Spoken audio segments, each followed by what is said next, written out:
All right. Good morning. Good evening. Sorry. Good evening, everybody. I hope everybody's doing great today. Um, just you're getting ready.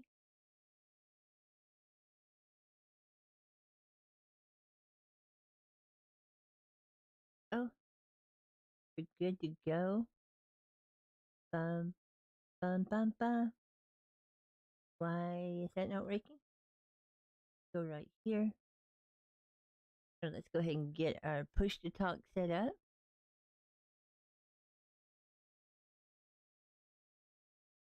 It actually should be push to talk.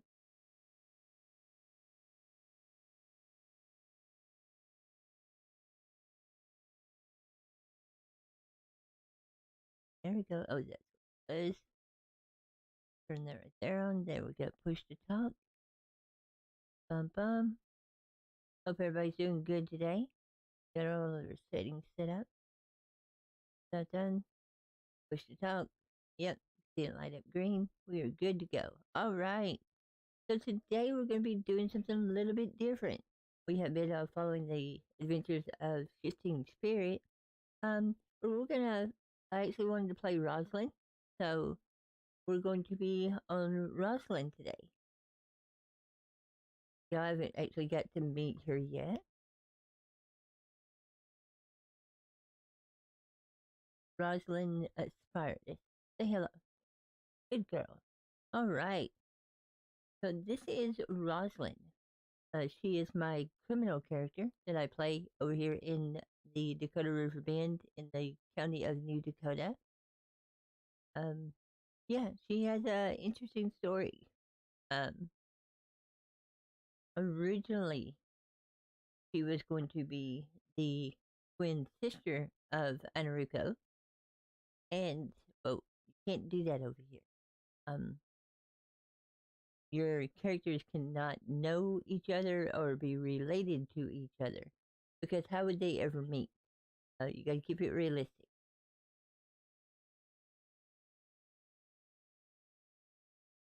So originally she was going to be Enrico's twin sister, the evil one, of course, because Enrico would have to be the good one because she wears all white. So Rosalind would be the bad one. Let me just check my audio here. Okay, there. Yeah, we are good. Um, I'm trying out a new tool uh that I've never used before called Voice Mod. Um, a lot of people use Voice Mod. Um, but every time I use when I first tried to use it, the voice was poppy correctly. Nobody could understand me. I realized I had one check mark missing. Make the world different. So we're gonna be playing as her. Now she had been asleep for a few days, logged out. For in RP terms, she was asleep. In the real world, she was logged out, and that wasn't playing her. So when she woke up, there used to be a huge camp right here. There was a tent right there. There was a tent over there. There was a part right here with a deluxe, and her little teepee was right there. The forge there, and another tent here. That's the way it looked when she went to sleep. When she woke up, it looked like this. So the camp had moved while she was asleep, and she didn't know about it. So she feels she's been abandoned. Now she knows she hasn't, but that's just how she feels. So she's going to revert to what she knows best, surviving, and start going and getting stuff. The first thing we do is, of course, okay, her horse is injured. If you leave your horse out and then log out of the game, your horse gets injured because you didn't take care of it. So we're gonna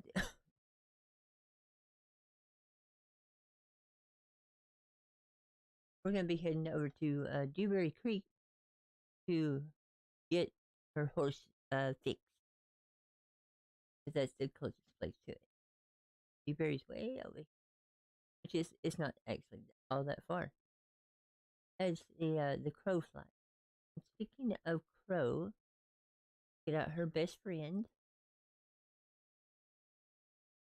The color bird.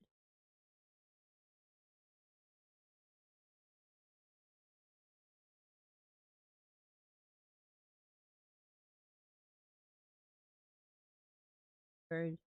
She has a pet crow that travels with her.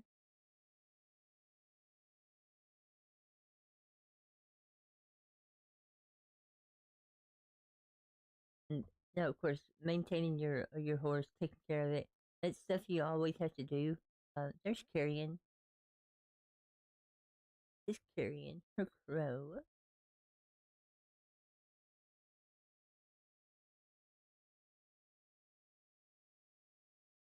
Her friend. Every once in a while, he'll clean the other feather like that. It looks like he's cleaning her.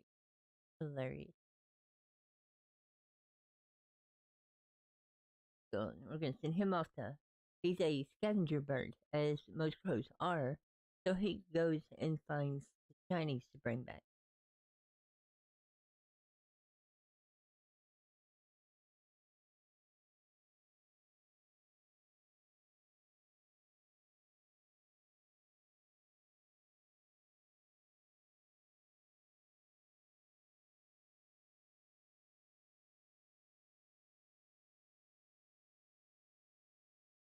So we're gonna take her out.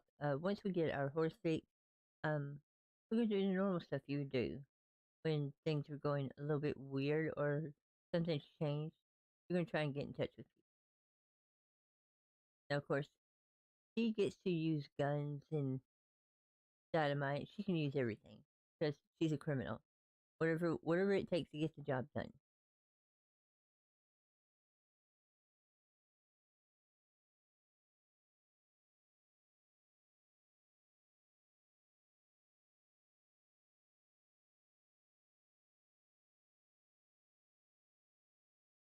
Now, she is part of the family, uh, a group of cannibalistic outlaws here on the server. Uh, she just eats hearts. That's all she does. So it's not nothing weird.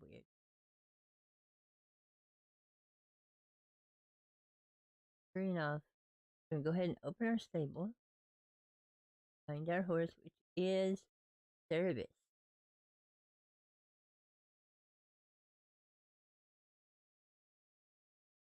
And Cerebus not completely loaded. That's okay.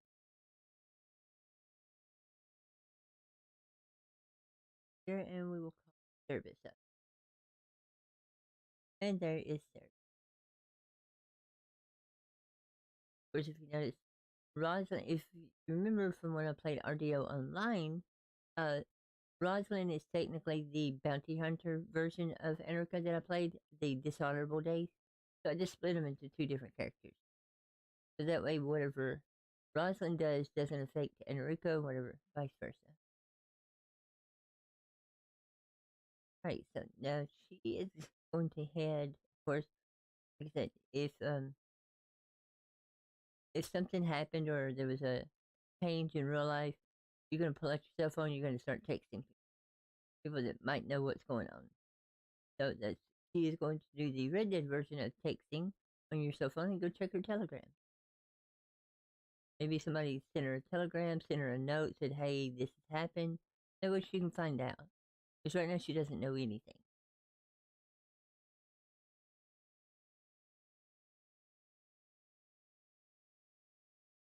Oh, Kyrion's back. It's crows, ravens, scavenger birds. Whenever you send them out, like right now he's on my shoulder. I'll send him out. He's going to go hunt in the heartlands, whichever area you're in. And you can keep riding. You can keep doing what you're doing. And he'll catch up. But they'll go out find something of value and bring it back. Maybe a ginseng all the way up to a diamond. Could be anything. A recipe. He'll tell them what they'll find.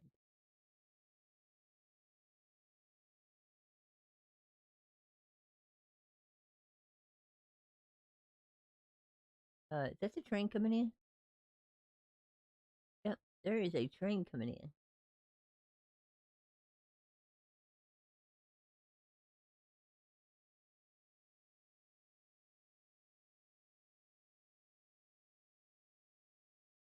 very nice. I love the trains in this game. I love knowing that the trains are run by players, engineers that took on the job as an engineer. Uh, and so if you see a train, you know that there is a actual person that's that's how they're enjoying the game. Right, so let's go ahead and open up our telegraph office. He has no new telegrams.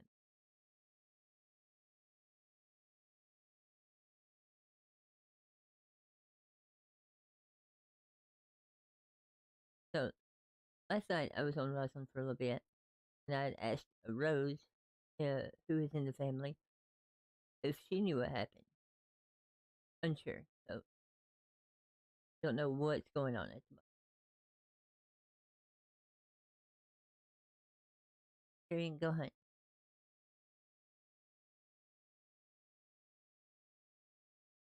So we are going to have fun here. Probably going to get shot by doing this.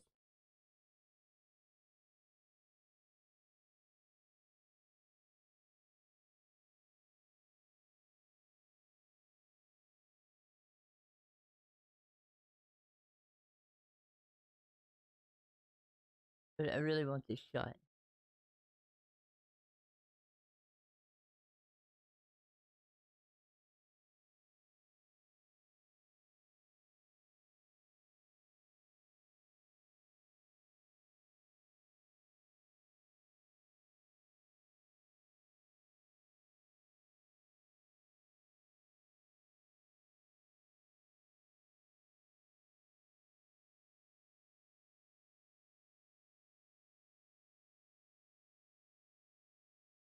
That's actually pretty cool.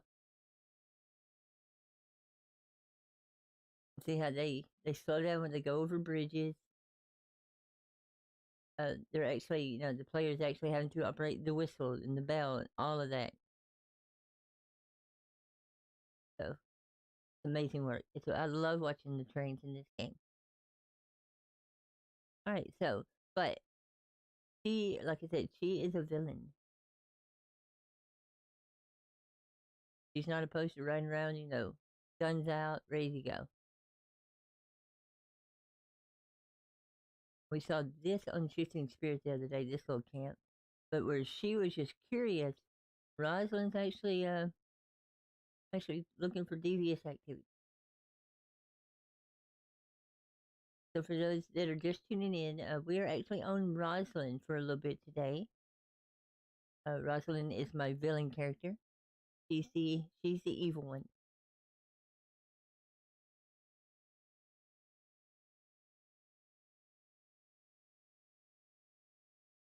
Don't care about anybody or anything except for the family. Okay, so I have a little interact here. Hello.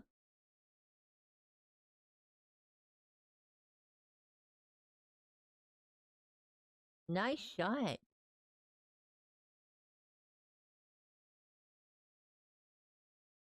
That's a very clean shot. Good job.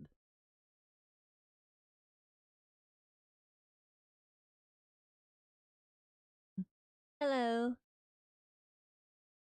Hey, you should have seen that lady just didn't take that buffalo down in one shot. Yeah, that buffalo just come walking up, and she took it out in one shot. It was impressive. I'm not sure. It looked like something with a scope on it. It was pretty though.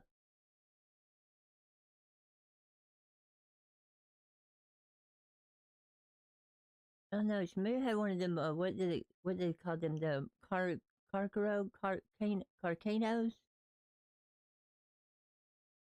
Yeah, but I mean, if you're out here hunting buffalo and selling the meat and the pellets, so you can make it. You should probably pay for itself.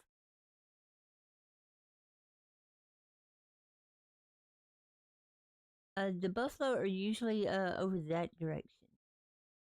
Uh, Yeah, kind of over that way, over the past that tree and over the hill a bit. They graze out in that area.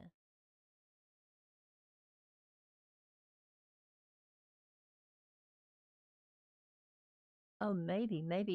You have a good day. You too. Be careful. I could have robbed him, but even though Rosalind is my evil character, she still has a heart. Uh,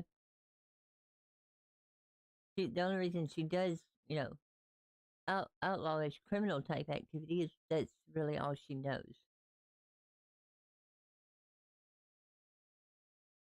Because in the game, Ainurauco has a twin sister. Rosalind had a twin sister. Um, but for a while they thought that Ainurauco and Rosalind were going to wind up being each other's twin, but they're not. Rosalind's twin is dead. Enrico's is just estranged, and she's never spoken to her, or hasn't spoken to her in years.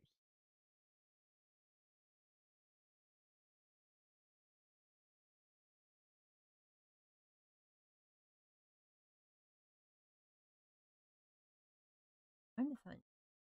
So we're going to go. Actually, we're going to go back up to Dewberry, and I'm going to pull her wagon out. We're going to take a look at the wagon system because I love the wagons.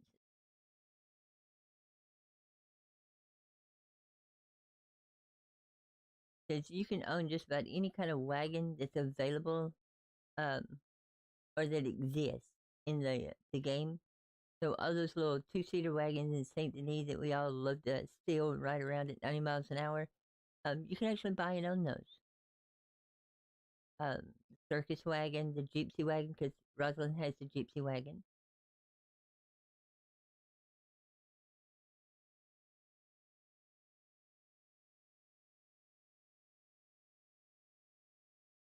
And like I said, we're gonna be spending a little bit of time on Rosalind, and then we may switch over to Shifting Spirit. Just wanted to try and get her kind of established, back up and going. Horse train.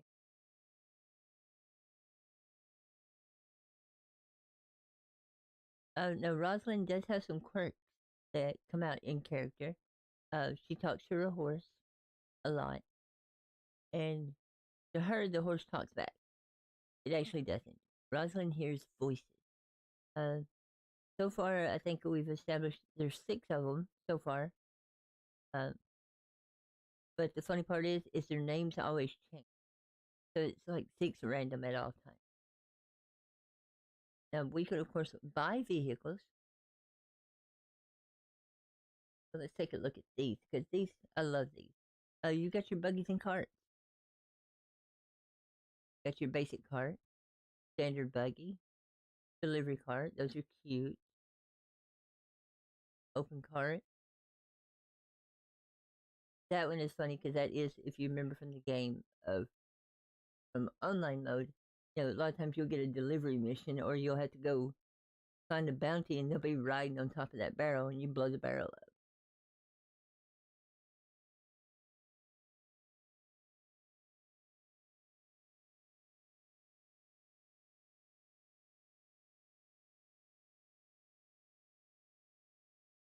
Good deal. All right, and then let's see, we've got the long open back compact cart. Those are cute.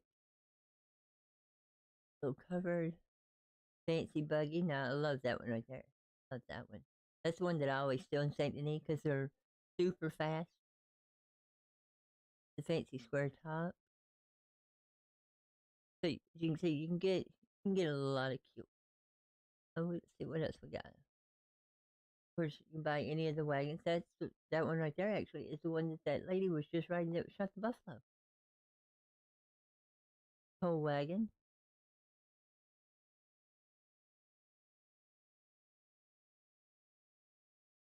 Why?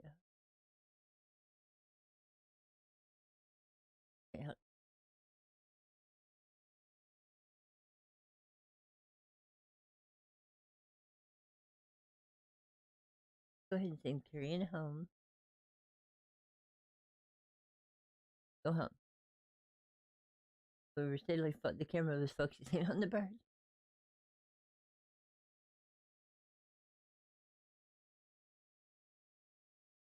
The doctor's wagon. There's a lot of times you'll get a medical delivery job from Saint Denis, and these wagons do not fit across that bridge because they hit the top of it, and you'll find them crashed. Got your milk wagon. That right there is the old wagon. That's the same one that Arthur steals in story mode and parks across the railroad track. Logs and the deluxe.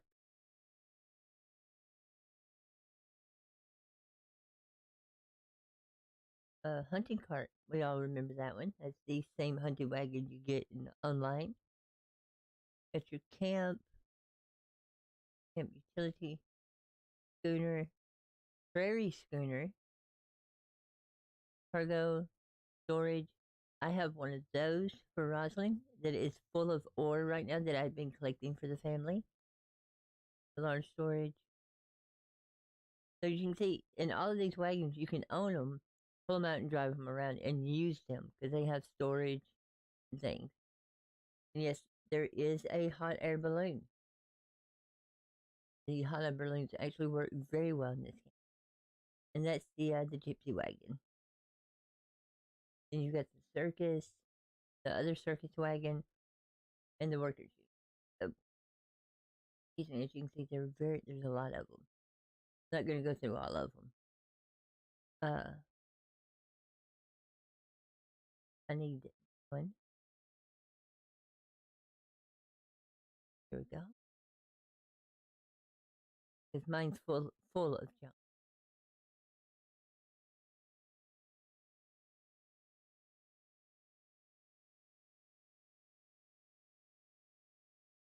You can see I've been collecting tons of ore.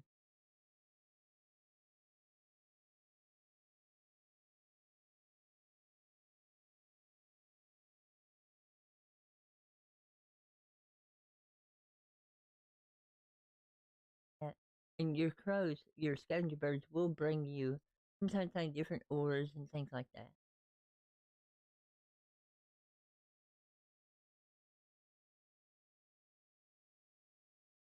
Wait for it to save.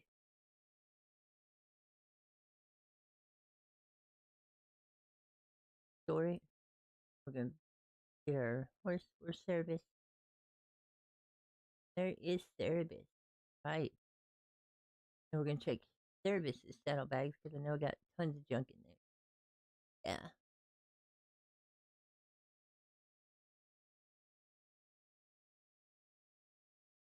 I'm trying to keep all my ores and stuff in the wagon. That way, whenever I get a chance to talk to Leonard, who's part of the family, or Mumbles, find out what they want to do with it.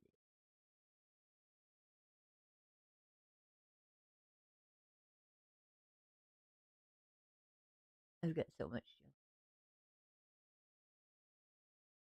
Because, like, this little girl is actually a miner, so we're gonna actually take off and mine because that's all she knows how to do. I got a ton of trade goods to give to the family.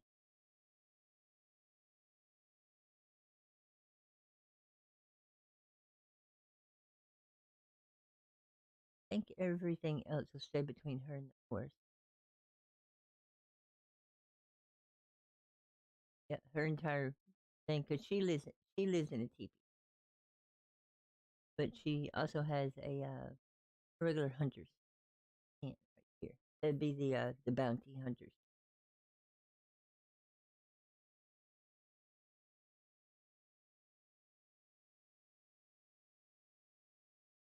Definitely always wanted to save before you do anything, because if you pull stuff out and then flee the horse, that inventory is still transferring. So definitely don't want to transfer or have your source leave in the middle of a transfer. Might be a bad idea.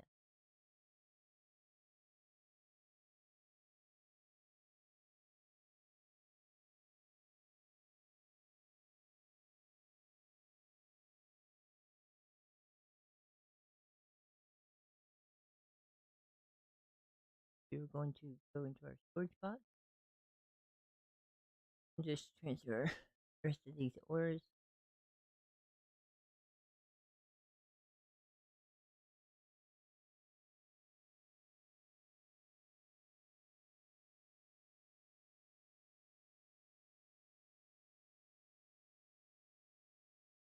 So let's put those over here. Store them. So it's not taking up much.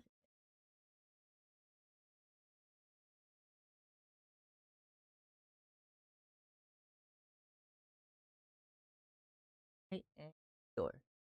There we go. We got her taken care of.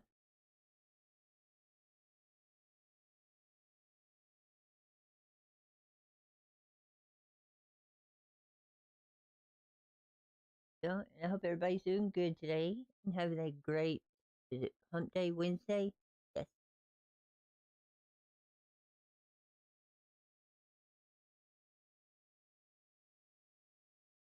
Wednesdays were always the worst day because you're halfway through the week, but that means you still got the other half to go.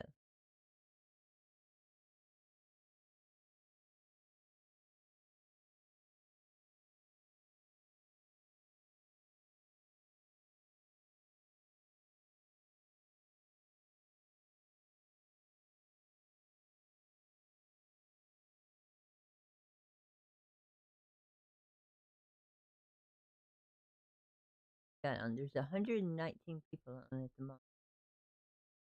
There's definitely, like I said, this is a very active server. Definitely a lot of interactions that can happen. But it's also a big land because you have Canada, you got Gorma, you got Mexico. So there's tons of people.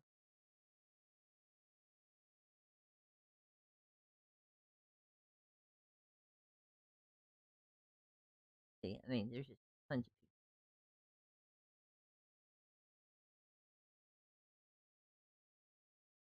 people. See, where can we get off to? I think we need to do, not doing, definitely can do a little hunting. She has a little bit of food and stuff on her.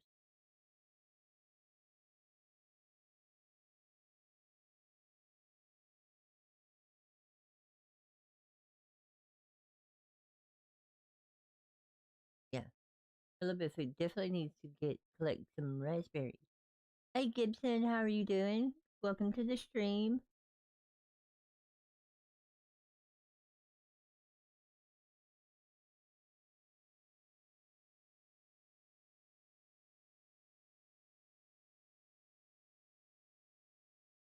We are doing just a little adventuring on Roslyn today. Got to drink something before I.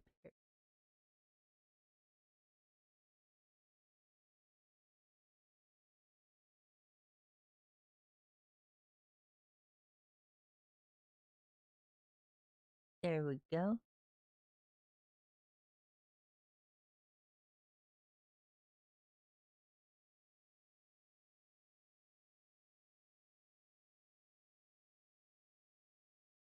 We're gonna head back.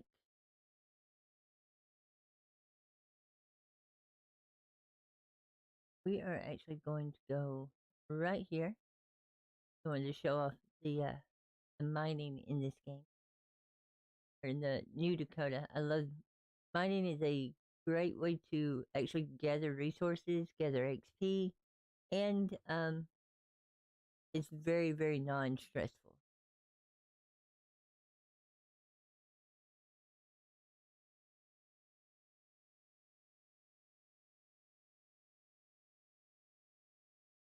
And it's nighttime. Is it starting to rain? It would be Rosalind's luck to get out here and it's raining. Little Rosalind woke up to the fact that there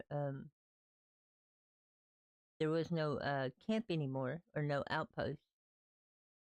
She hasn't heard anything, so she's technically, in her mind, uh, been. She doesn't know what's going on. She doesn't know if the family was captured, if they got robbed. Um, she just got left stranded. So she's kind of wandering at the moment. And this somebody's got their camp in a nice little spot here. I always thought this would have made a great camp spot. The dry riverbed.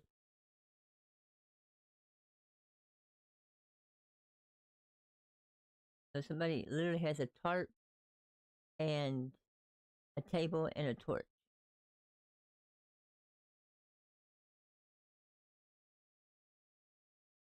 But now Rosalind is, like I said, she is our unlawful. If you remember my RDO streams, when Ainurauco would have her dishonorable days, but that's who Rosalind is.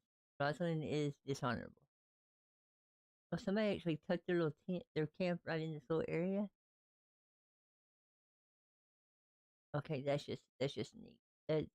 That's using the environment of how you would to set up your camp. I hope they don't mind. Hello, anyone here?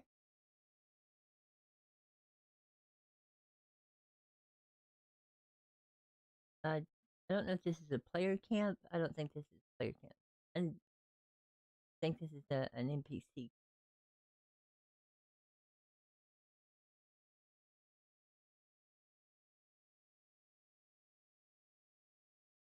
It could be somebody's area. I know that down there is a player camp. Okay, so anyway, Rosalind is our dishonorable character.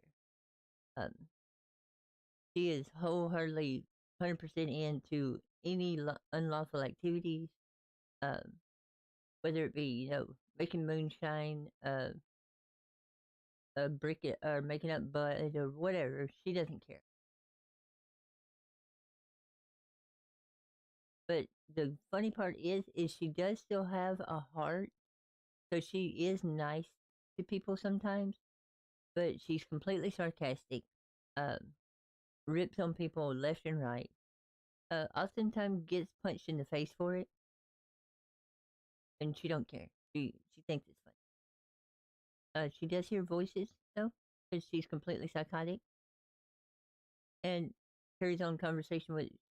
In her mind, her and her horse is jealous of other horses, so she's constantly has to reassure that she's not fancying riding other horses more than she rides her horse. It's just a funny little role play that I like to do with her.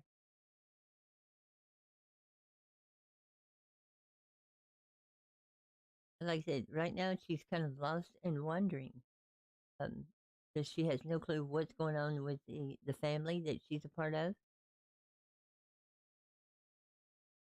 And one voice in her head is telling her she was abandoned, that she should be used to that. Long tragic story about her family. Another voice is telling her said, looks like the place got robbed and they could be in trouble. So she has all her different thoughts are her different voices.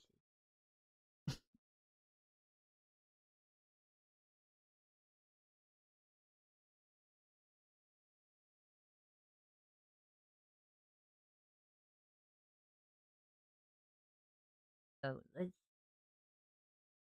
and really what all I was wanting to do on her today was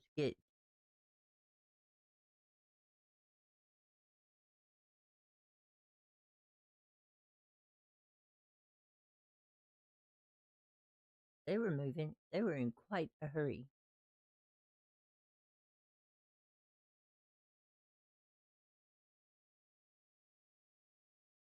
Where do we get out? But we are going to take her and go to Valentine. See if she can run into somebody. Or we're going to crash to the desktop.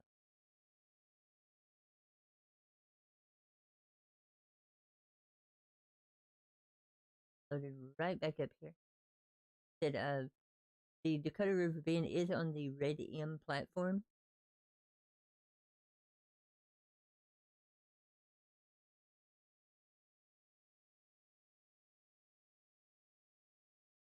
It loaded back in. And the server just restarted about an hour ago. So we're good for a few more hours before it restarts again. It's always 369 AM and PM.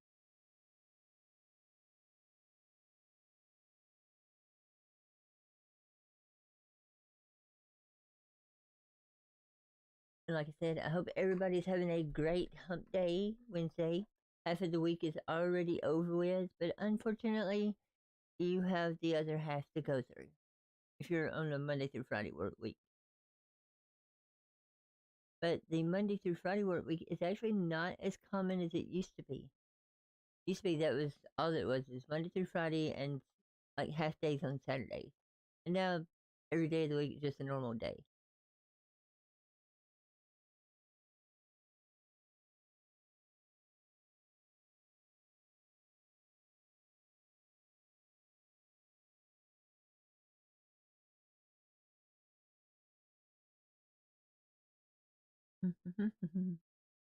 Take just a bit here to get loaded back in. Normally I have all this done when I start my stream. I've already loaded the character in, sitting there waiting so we don't have to wait through all this. But when it crashes, what are you going to do?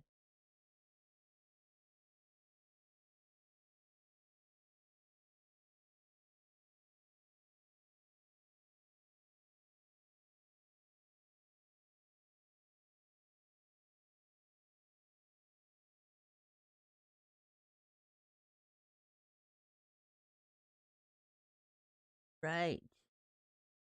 Now whenever the music stops and you start hearing the ambient sounds, we're almost there. Rosalind like again. Can't leave her just standing out in the middle of the wilderness. Doesn't actually love the way the camera zooms into the character.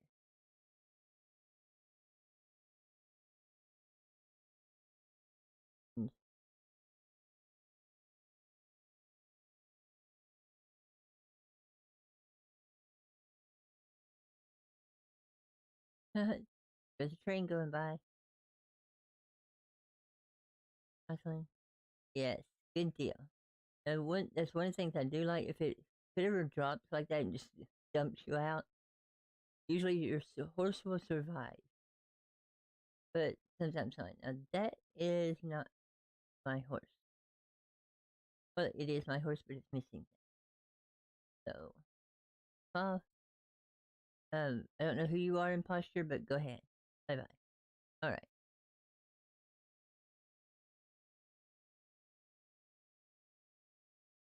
service. There you are. I can always tell because you won't have the mask on. Hey Timo, much love, much love. Right, like I said, we are headed up towards Valencrime, up this way.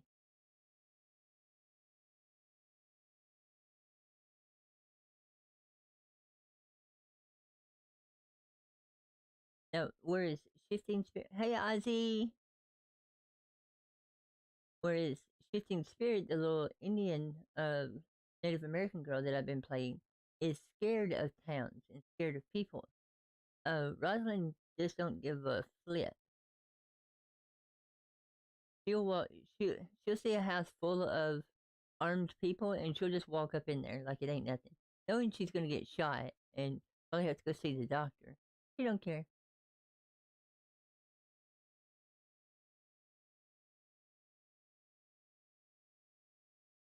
The only life she values, other than the family, is her own. Um, because she is part of the family. She got she's not 100% accepted in, so don't get me wrong. She is not, like in the family, but she runs with the family, and she's almost been accepted in. She still got to impress one or two other people, but she's come to rely on them, just like if it was a family, or like if she was part of the family. She depends on them. Badger. Now, of course, unlike Shifting Spirit, though, because like I said, Shifting Spirit's Native American.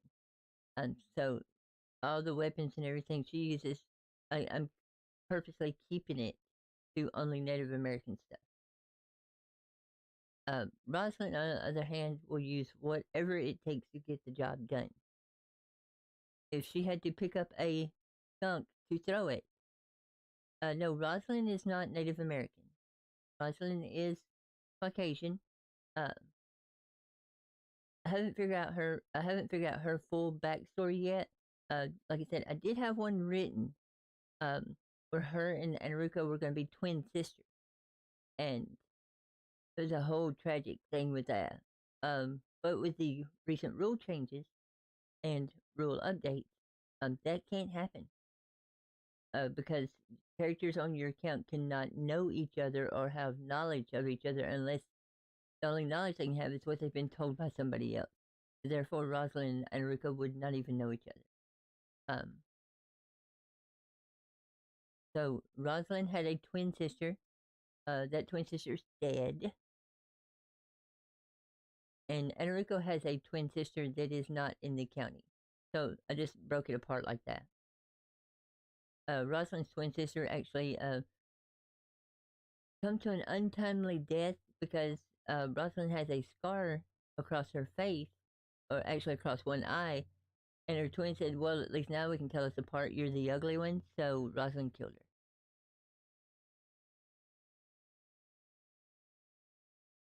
So that's how I went with that one.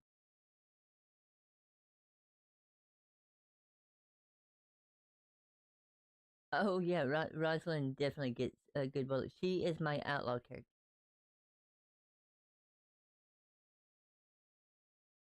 She does not. It does not bother her to rob somebody that ticks her off. Now she doesn't just go around randomly robbing anybody. She only robs people that piss her off. Um,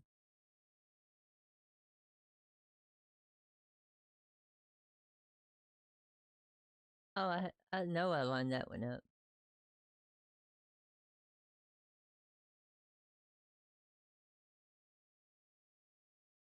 Like I said, this is free aim, so I'm not exactly the best shot in the world.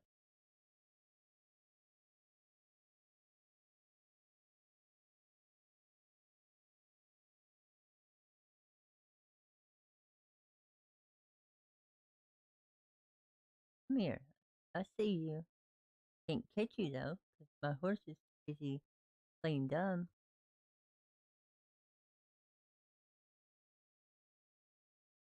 Really? Well, that deer just committed suicide.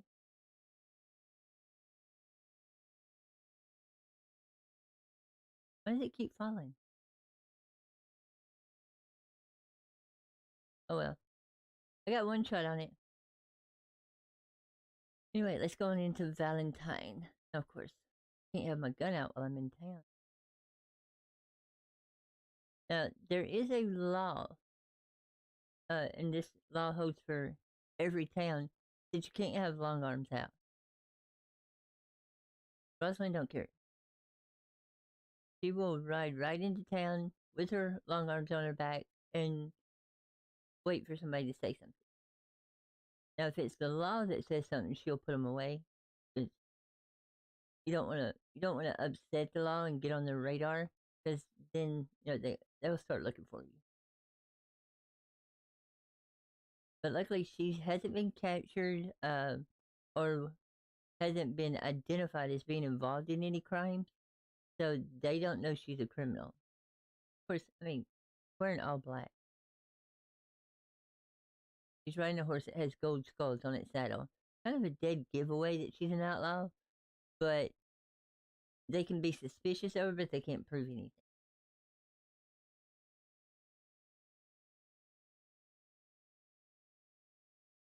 And unfortunately, whereas Ainurauco was a bounty hunter, an RDO, and there is a bounty system here. There's a NPC and other players. So you could actually, I mean, if you're really good with free aim, which I'm not, but if you wanted to, see, there's the most wanted, and then there's local bounties. So if we took at local bounties, this is all NPCs that you can go apprehend. And it's just like it is in online mode. You select one, you ride to their camp, they're going to have some friends with them. Uh, you bring them out, you can bring them back dead or alive. Of course, always try to bring them back alive, but you have to value life. Their friends, however, that are shooting at you, yeah, kill them.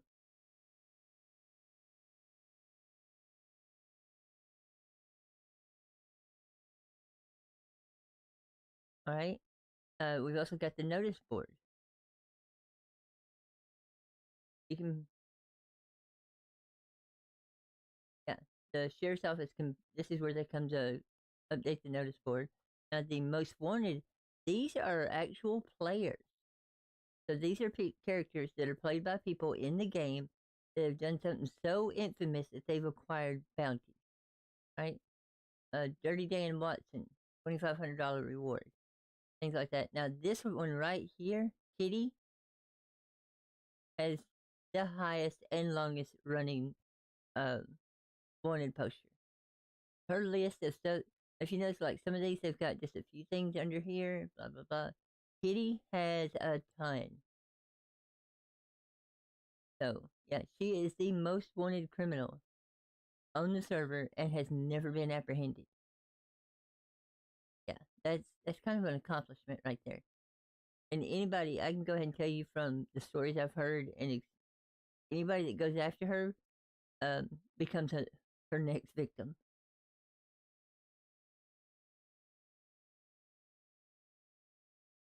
I can't free aim good, so I don't do those here. So let me clean the mud off my horse.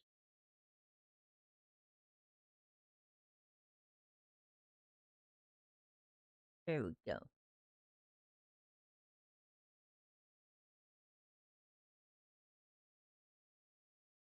Always found it funny that they all the ladies did not hang outside the doctor's office. Guess that might be the best medicine.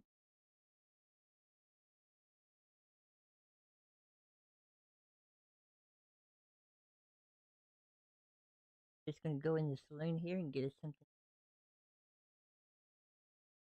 Of course, Rosalind wears the mask.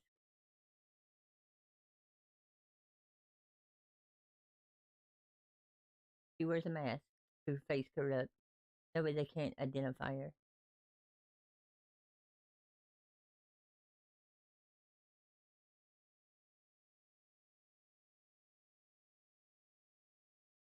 See what's on the menu today. So if you remember in online mode, you make stews in your camp, and Cripps always took credit for them, saying he cooked it even though you did.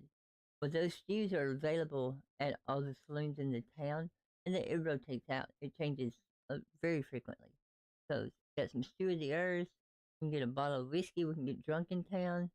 Then get arrested for disorderly conduct. And some iced tea. So we're gonna go ahead and do that because our food and water's down there, and this little girl has money.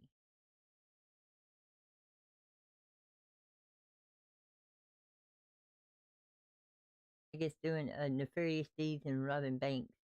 Uh, she's gotten quite a bit of money. That's thanks to the family, because the family kind of said took her in, gave her a place, put her to work.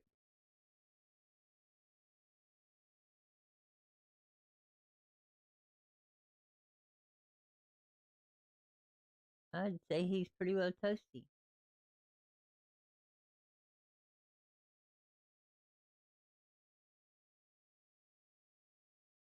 Throw the glass away.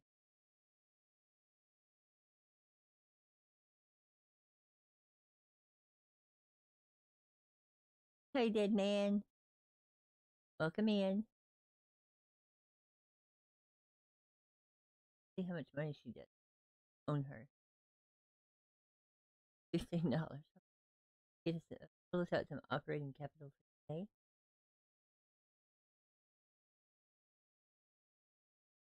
I only need it's 100.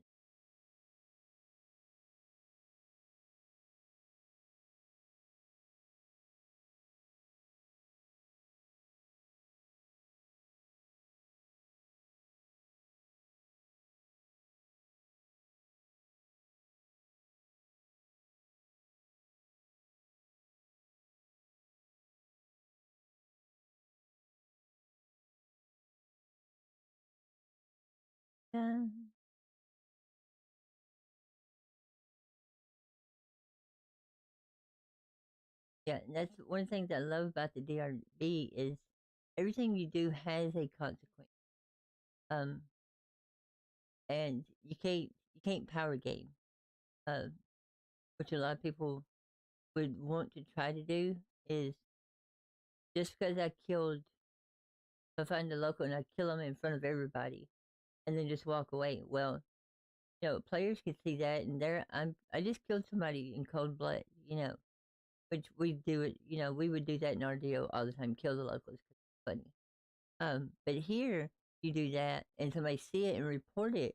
You're you just got a report of murder on you to the local law, and they can come in and arrest you or try to arrest you. Uh, you do have to, like if I see them riding up, I can't just pull a gun out and start blasting. There has to be okay. If I'm a cold-blooded killer, I'm not going to be afraid of somebody riding up to me. I mean, common sense. I wouldn't kill that person and then get scared when I see somebody riding up. Why? I'm a cold-blooded killer. I don't get scared. So I wouldn't even see them riding up. I wouldn't even flinch. I'd be like, "Oh look, more people to kill." Well, they ride up and they start talking. It's the law.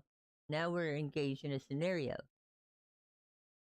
They go, "We had a report you just killed somebody." So citizen A. It's like, yeah, what of it? Because I'm a cold-blooded killer, so I have to be a badass and play that part out. Like, yeah, what of it? Well, you're under arrest. Well, you're never gonna take me alive, you know. And they pull their guns out. I can pull my gun out if I have time. They pull their guns out. They're like, no, you're coming with us. Well, they've got the drop on me. So you have to RP those scenarios out. Just have fun with it. But like in RDO, we power games like crazy. Oh look, a town of Strawberry full of citizens, kill everybody. The marshals get called in, kill all them. So you gotta have fun. Because that's what it's all about. It's having fun within the rules, of course. Like I said, she is my outlaw. Around when I go into towns, I'm not gonna commit crimes like that by myself, especially. Because I get outnumbered really quick. But now out in the wild, if I meet somebody, they may get robbed.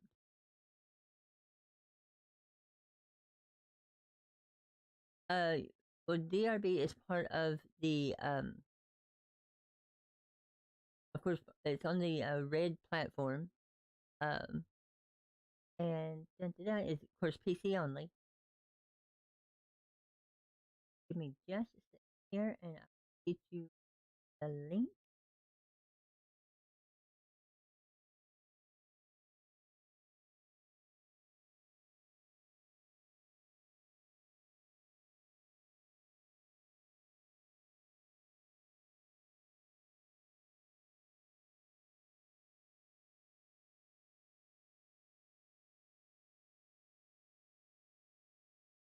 Dun, dun.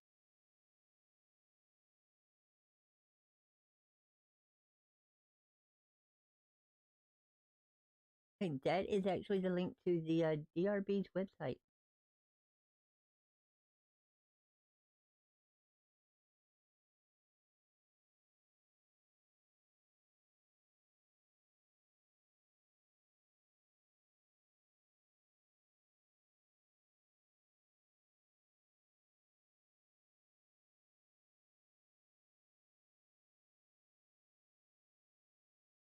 Hey, quit pushing buttons. No, you push them. No, you push them. And that's Rosalind's personality. There we go. That works. Oh, I really just can't type anything, can I?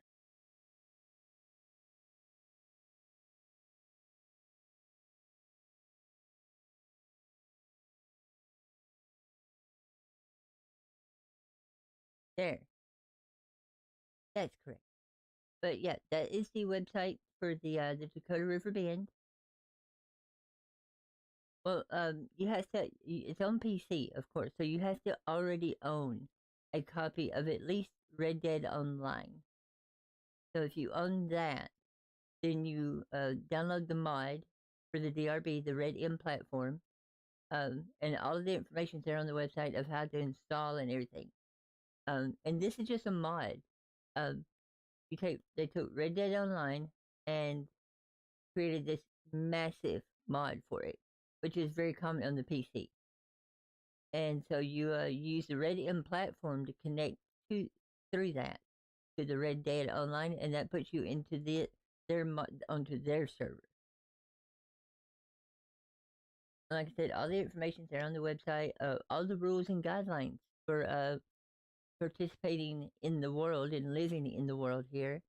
All that's there. I definitely advise giving those a read, because even if you just skim through them, gives you a basic understanding of how life works here in the DRB and how to go about being an active citizen.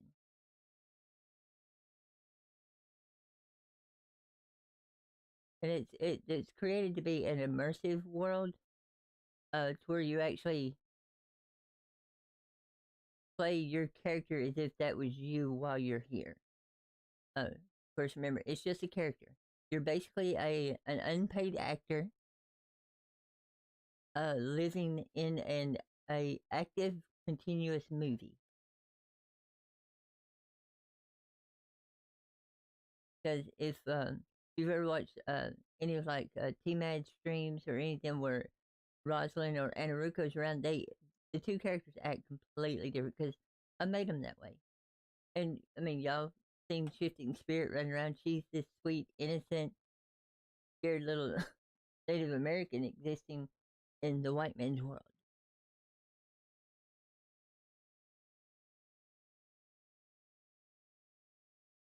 But it's all about having fun while not disrespecting the other 199 people. Hey, Orchid.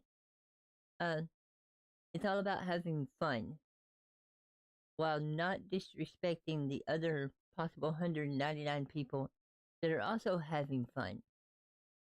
And like I said, you can be a criminal. This little girl is my criminal. But if I meet Joe Schmo, like they're riding down the road making a delivery on their wagon, I know they're having fun just driving that wagon. So I'm not going to just shoot them. As they go by, throw a stick of dynamite and blow their good. Look, I ruined their delivery. No, that's called griefing. But if I say, hey, excuse me, oh, I have a telegram. If I say, hey, excuse me, can I ask you a question? And they stop their wagon, they have now chosen to interact with me, knowing full well that I may be about to rob them. Because why else would someone dressed in all black on a black horse be standing by the road in the middle of nowhere? And you can tell I'm not starving. You can tell I'm not poor.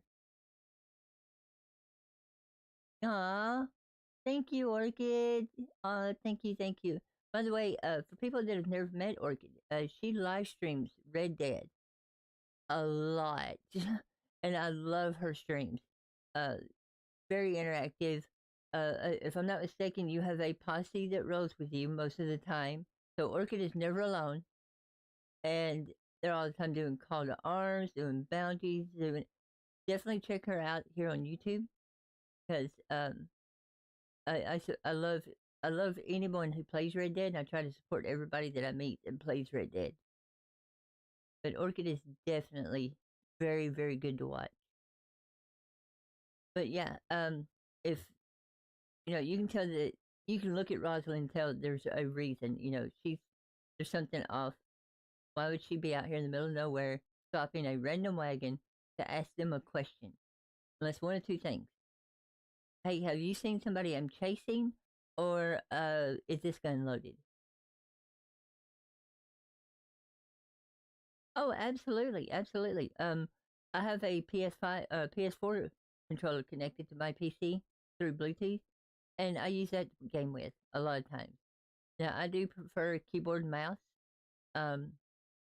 just because the controllers they hurt my hands after a while. But yeah, you can absolutely, and I use a cyborg mouse a cyborg keyboard and the cyborg command unit. So it's like a gamepad. That way my hands can rest while I'm gaming, and it doesn't affect my arthritis or carpal tunnel or my tendonitis. Controllers, I can usually game for about an hour on a controller, and then I have to take a break because my hands are burning. Or actually, my hands just quit working. I don't have nerves in my hands, so I can't feel it. They just quit working.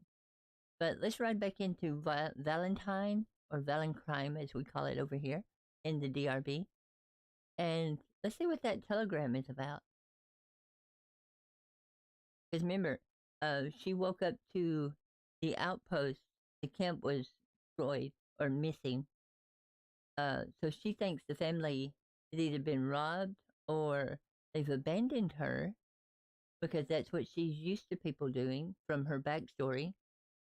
She is used to always being abandoned. That's why she's has the attitude she has. Or they may have had to move quickly in the middle of the night, didn't it?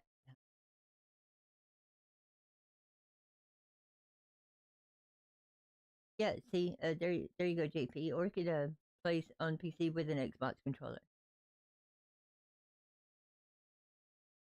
So we're going to check our telegrams here. The New Dakota Telegraph Company. And see, when you get telegrams, after you've read them, of course, you know they go like this. But if it's one you haven't read yet, they always say new beside it. So let's see what you got.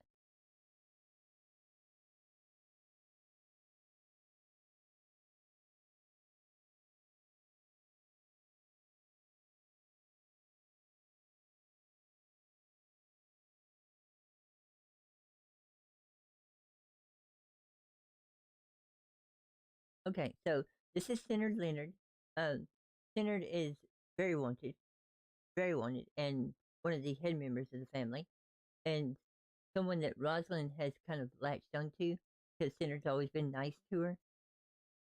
So she's not used to people being nice to her. So somebody being nice caused her to kind of latch on. So she always reaches out to Senator first about anything, which does make Rosalind kind of annoying.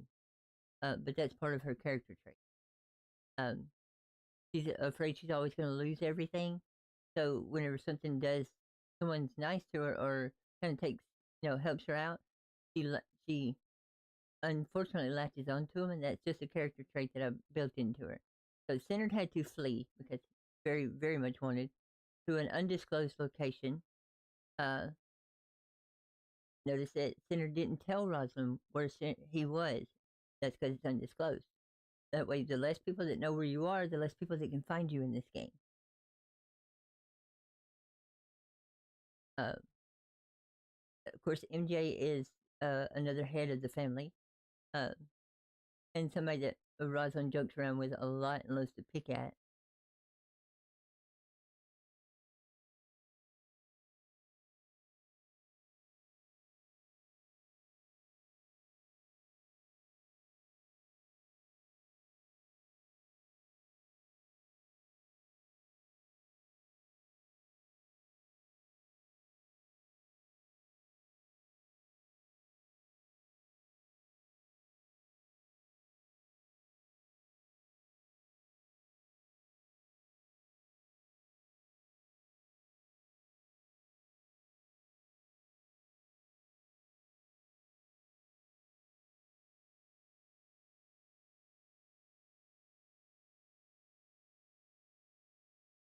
There we go. So she's just gonna send him back a simple telegram. Cool. Basically, it's like, oh, okay, hope everything's good. So now she knows what's going on, so she can quit worrying about that. And we finally get our "We're Too Populated."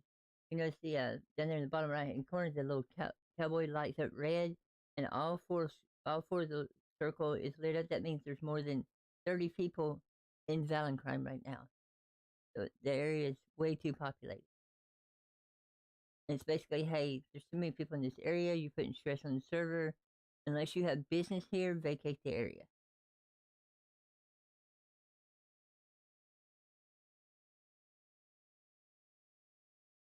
So, see, for Rosalind, though, That was a wow, okay.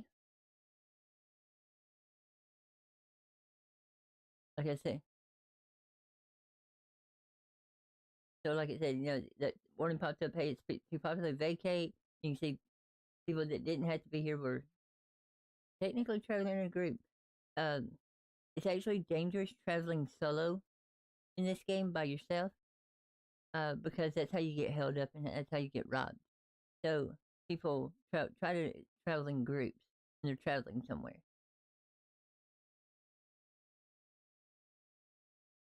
But anyway, so now Rosalind doesn't have to be tripping out and going psychotic because she didn't know what happened. She now knows what happened.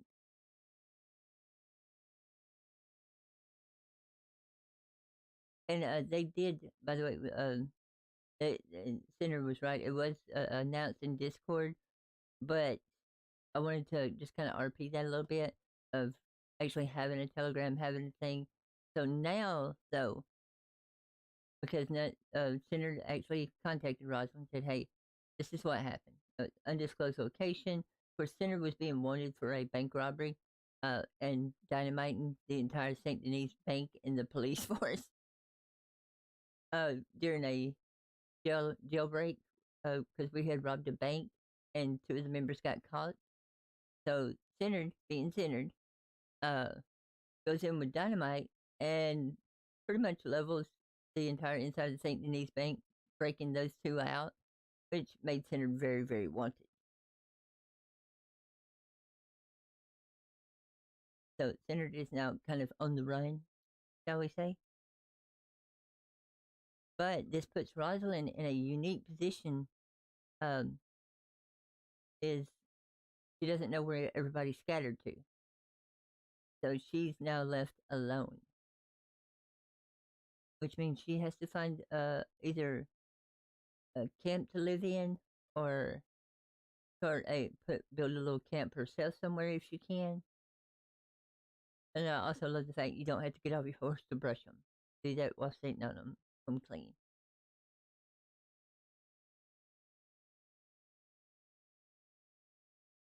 And Rosalind, the character of Rosalind that I play here over in the DRB, um, when I first stepped out of the train, when I first logged her in, but in RP terms, that's called stepping off the train in the county. She literally ran straight into a character named Mumbles, played by T-Mad TV. So her entire life, all she literally ran into Mumbles, uh, locked her in. She blinked. There was Mumbles. He reverse robbed her. Reverse rob means when you tell somebody to put their hands up, then you put stuff in their inventory instead of taking stuff out. Uh, gave her some weapons. Gave her a little bit of money. Basically, saw this new little girl that had very complex psychological problems. Uh, like, hey, you just woke up here.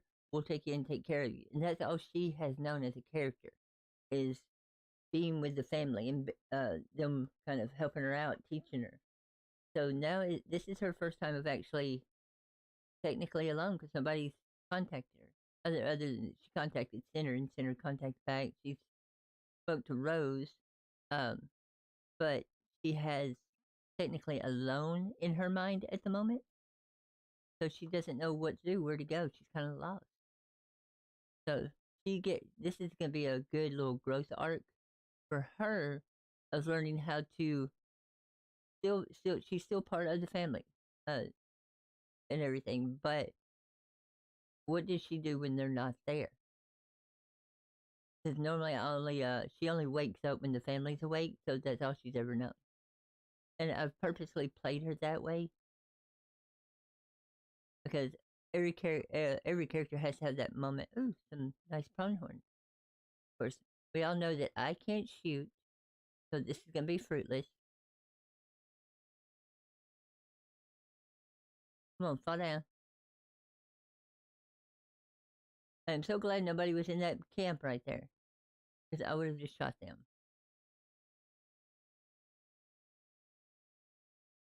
But we actually got that one. I think that was because it ran straight in front of me and gave me a chance to kill it.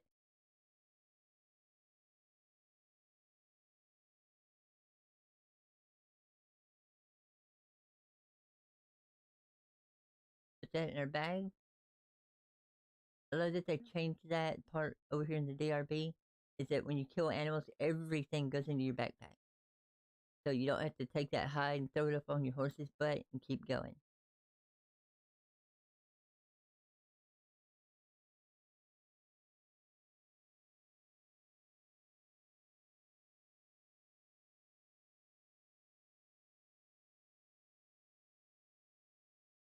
There is some smoke. Let's go check it out.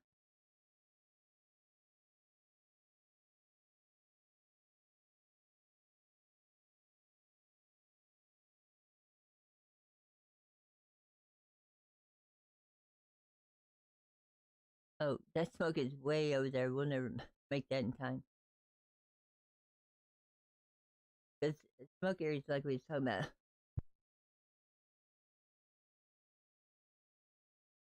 Like we was talking about yesterday. Um, the smoke is the same as it is in the RDO. You know, it could be a camp that has a special item in it. But unlike regular online mode, um, the NPCs in this game in this version are tough. Yeah, it's like wave 10 of a Call to Arms. They are tough. So whenever you go rolling up in there with your, two pistols or your shotgun, there is there's not a guarantee. There is no guarantee win in this version in the DRB. There may be one of them and one of you, and his first shot is a headshot.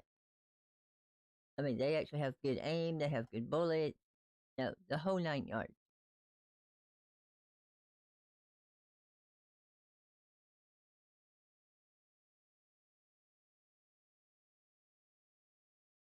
Just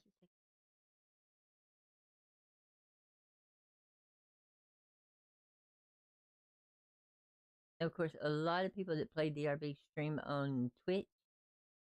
So I don't stream on Twitch. I actually didn't even have a Twitch account until I started playing the Dakota River Band. And the only reason I got that is so that I could keep up with people that I was friends with or that I gamed with. It's kind of nice little camp. See, they got the tanning rack. They've got the netted tent. Got the bounty hunter tent. And okay, so it's a nice little camp here with for 2 people.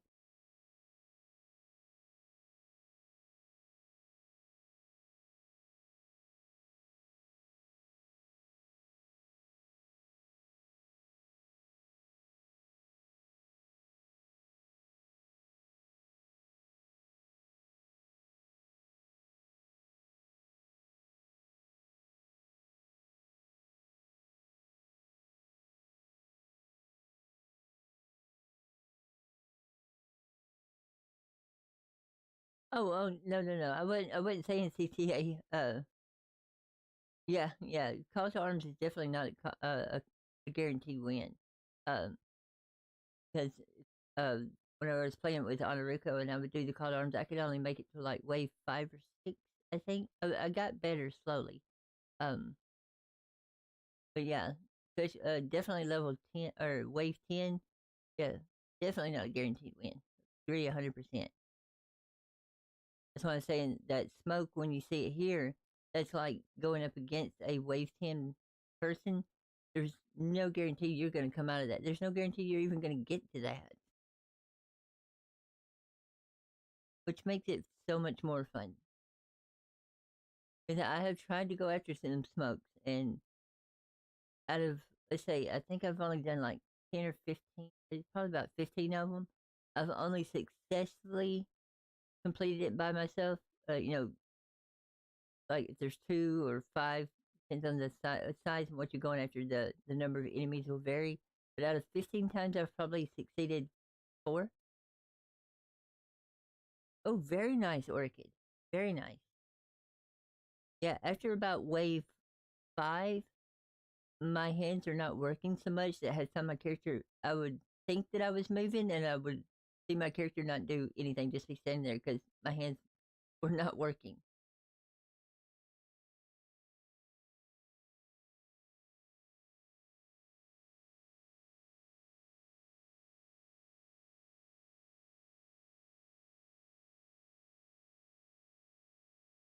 Now, this look, we were gonna go check out. Oh yeah, I was gonna go check out the mining spot. There's Dewberry mining spot. Go check that out. 'Cause she is a miner.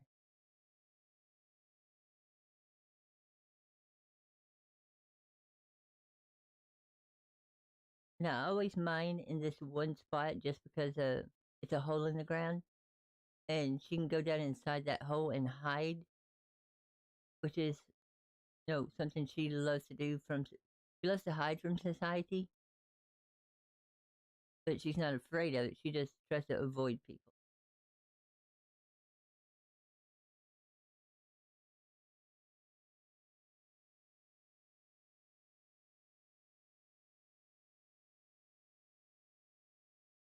Like I said, of course, in the DRB, there are tons of jobs that you can do. Um, herbalist, blacksmith, uh, like her, she's a miner, a horse trainer to train horses up. But you can be a doctor, sheriff. And of course, those you have to go through an have to go through an application process for doctor and sheriff. Um, there's also gunsmith, uh, which is a good one because you can make and sell guns and ammo and stuff. Oh, okay.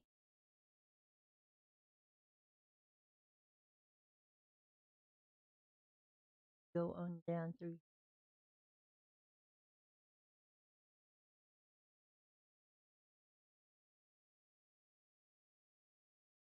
There we go. Trying to make sure I didn't fall off a cliff and die. Now, if you've watched my Plainsview videos that I did on my white hair investigation, the one on Plainsview, this is actually patterned after the very beginning of the movie. Um, when his silver mine that he goes down in to get a silver, where he winds up getting injured at the beginning of the movie. There Will Be Blood, about Daniel's Plainsview. This is almost identical to it, except this has an oil rig on it, whereas his had just a winching system. Um, and you can see, of course, eventually this mine, see, produced oil. So that's just a reference to Daniel's Plainsview. But we're going to go right down in.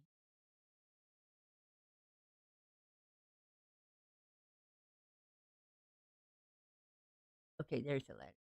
So you go down to the bottom of this hole, and this is just one of many mining locations. Get down in here, and you see that right there.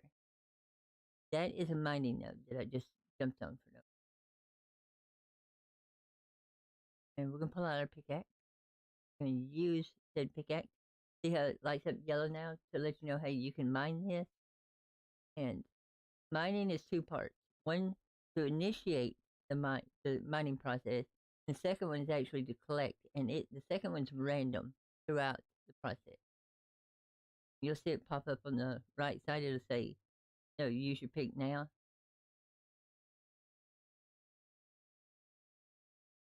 There we go. Collect some stone and material. So we got 4 sulfur and some stone, and it gives you XP. So you can literally, if that's your forte, um, just stand here all day, hit R when you hear the click, hit R again, and just do that over and over and over till you get overweight. That was some flint. And it's completely random what you get. You can actually wind up digging up some gold nuggets. You can take those nuggets, you can sell them, or you can have a blacksmith turn them into gold bars. And then if you've done the Jose string of missions, um, got all those completed, you can then take those bars and sell them to Jose. And his price is different. Every time the server resets, his price changes. So I think the most I've heard of is $555 a bar. So if you've got a whole bunch of gold bars saved up and you can get to him without somebody robbing you, then you turn around and sell that for a huge profit. We're not mining.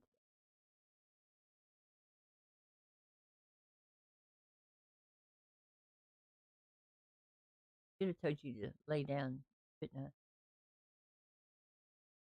is you can actually tell your horse to lay down.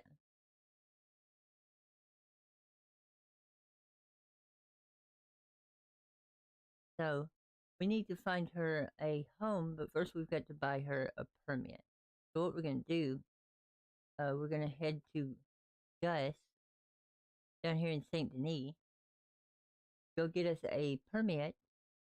Actually, we're going to wait on the permit because somebody in the family might want Rosalind to live in their camp, for which I need a member's permit. So I don't want to waste $700, $500, so $1,200 for something I may not use.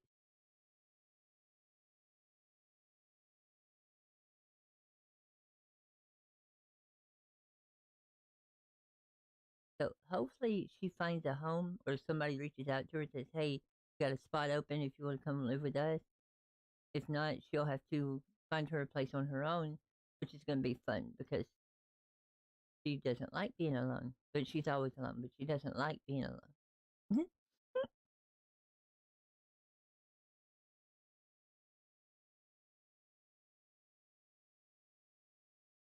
Well, what do you know? Finally got one in one shot. That's known as luck, not skill, but we're going to call it skill.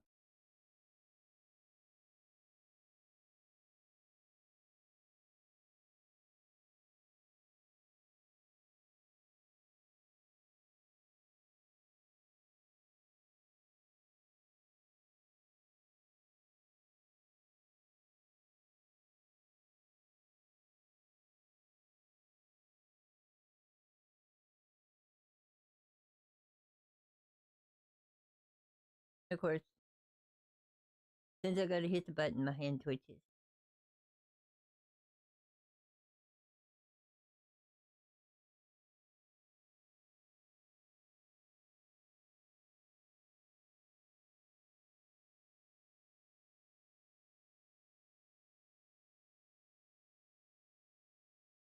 See, sometimes I get lucky and my hand twitches the right way and actually makes it look like I made an awesome freaking shot.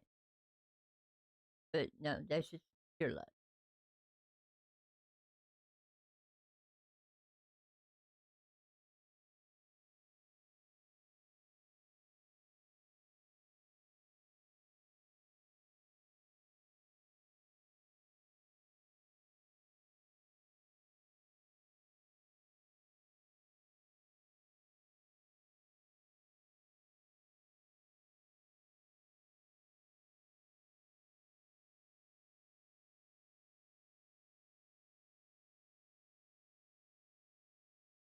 I mean, got a pretty good bit of meat and stuff saved up.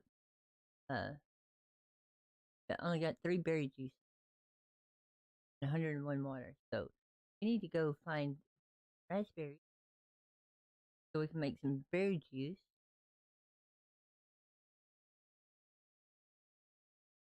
Yeah, and normally I only play this character at night because that's when most people are logged in. They're home from work or whatever, or they're as in the world they are waking up because they've been asleep all day. But I just wanted to tidy up a few things with her, to inventory things like that, clean up any story arcs that were underlying at the moment, like the fact that she didn't know where the camping stuff was.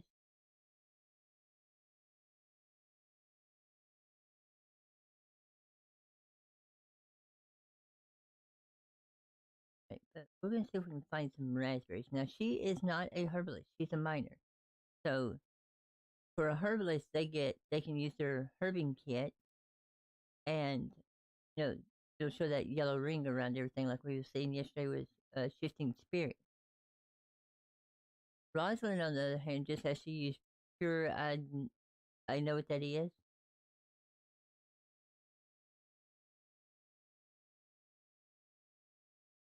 But luckily she has picked here before, so she knows that there's raspberries out here.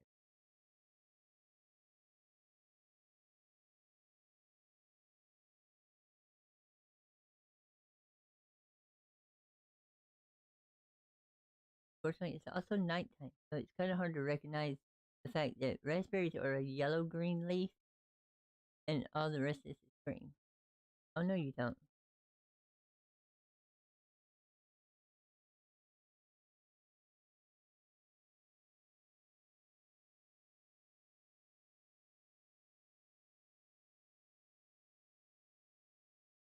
Yes, and Rosalind, of course, unlike Shifting Spirit, who will not generally kill um, livestock because she knows that somebody might own that, Rosalind don't care.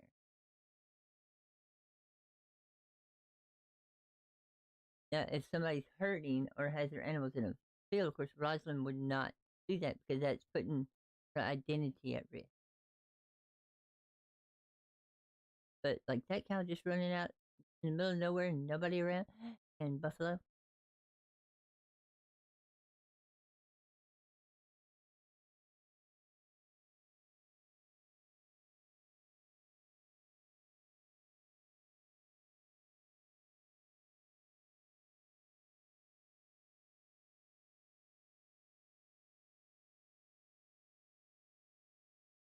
That's the one that was shot, not the other one.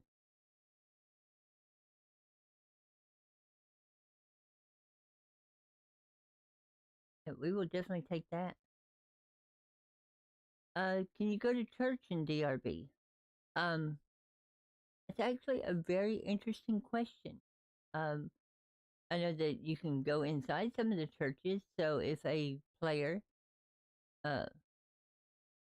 a player wanted to RP you know, one of their characters to be a preacher man, then uh, I wouldn't see why not.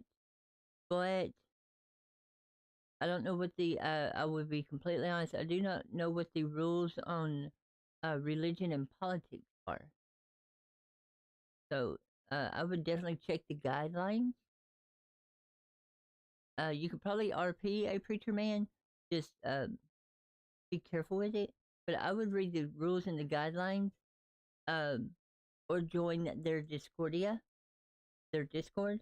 and they have a general questions a category where you can actually ask character questions. Is this okay to do, or am I allowed to do this? And get an answer from one of the moderators. That way, you know officially. Because I would hate to say yes or no, and I honestly don't know. Um, but that is a good question.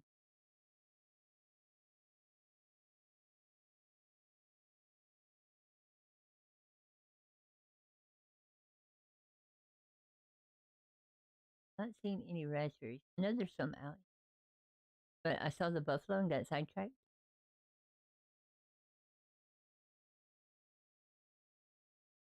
Yeah, unfortunately, I have. When it comes to the DRB, I am just a regular player like anybody else.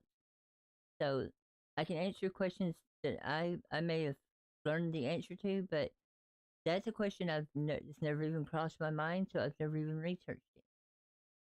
So I would not be the right person to ask on that one. Oh no, you don't. Come here.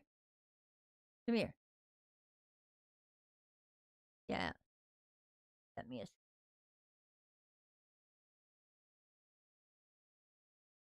We're gonna just take those glands from that skunk, and make us a nice little stink bomb to put in somebody's house. There's no such thing, by the way. It was just a little RP humor. It would be nice though if you could get skunk glands and make stink bombs, or that be an ingredient like toxic moonshine. Oh yeah, churches were a big deal. If you've watched any of my white hair videos, I did one on the church in Valentine. Um, because the fact that that plaque is there on that church is actually a huge deal. That during that storm of 1899, that the church survived. So they that would have been used as that would have been saying, trying to word this very carefully. The fact that the church survived the storm means that the church was air quotes protected. They would have probably used that. And that was something very common in 1899 or in 1898. Like, yeah, it's 1898. like says not 99. The game is set in 99.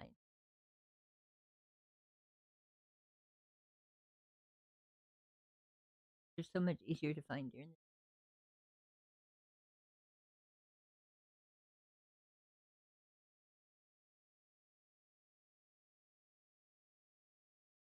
the yeah, uh, brothels or saloon girls in churches. Yeah. Yeah, that's when they always said saloon on Saturday, church on Sunday. But so was, gun dueling and gunfire.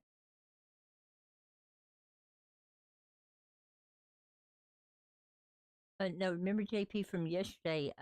Was playing on Shifting Spirit. Shifting Spirit is a herbalist, so she has the herb. She has the herb kit that gives her the ability to see herbs from far away. Puts a yellow circle around them. Rosalind here is a miner, so she has no training in the fine arts of herbalism. So she literally has to know what she's looking for and pick it. Because that's the way it works over here in DRB. Red Dead Online, anybody can hit Eagle Eye, and all the herbs will blink white, have a white blink to them. That doesn't exist here because remember DRB is based on realistic, real world immersion. Excuse me. So it's all about how as real as you can get and still be a video game, and still be fun. So I have talked to a lot of people in the really real world, and I've never once heard anyone say that when they walk in the woods that flowers will blink for them because they can see them. That's not a real thing. Okay, that's a game feature of RDO. Well, that don't exist over here. So unless you're a herbalist and have been trained how to identify specific flowers, so you ride by and you recognize, oh, that's that, that is that, that is that. See, I'm just doing this because it looks suspicious. See, this plant looks nothing like the plants around it. So it's like, oh, that's different. Well, for Rosalind, she just wanted to look at it because it looked different. This happens to be oregano. I actually thought it was a regular flower or just a regular, static plant, but it turned out to be oregano.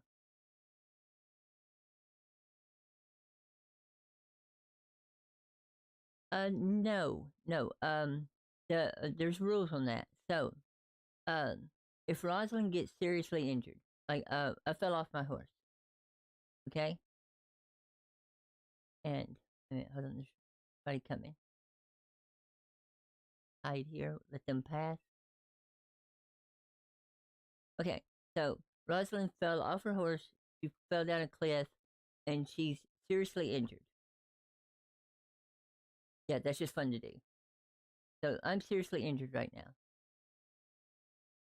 So I could either call for a doctor and see if one will respond, if there's one logged in, and they can come and we can RP the session, right? Say, okay, what happened? I fell off my horse, fell off a cliff. Where are you injured? Um, my arm feels a little bit funny, but that's it. So we're RPing the injury. Oh, thank you, Orchid. Thank you. So we RP that out. So that's one thing we can do, and then they can revive me, right? Or, all right, I fell. Same scenario. Uh, Fell off a cliff. Fell off my horse. Fell off a cliff, and of course, oh, I'm seriously injured.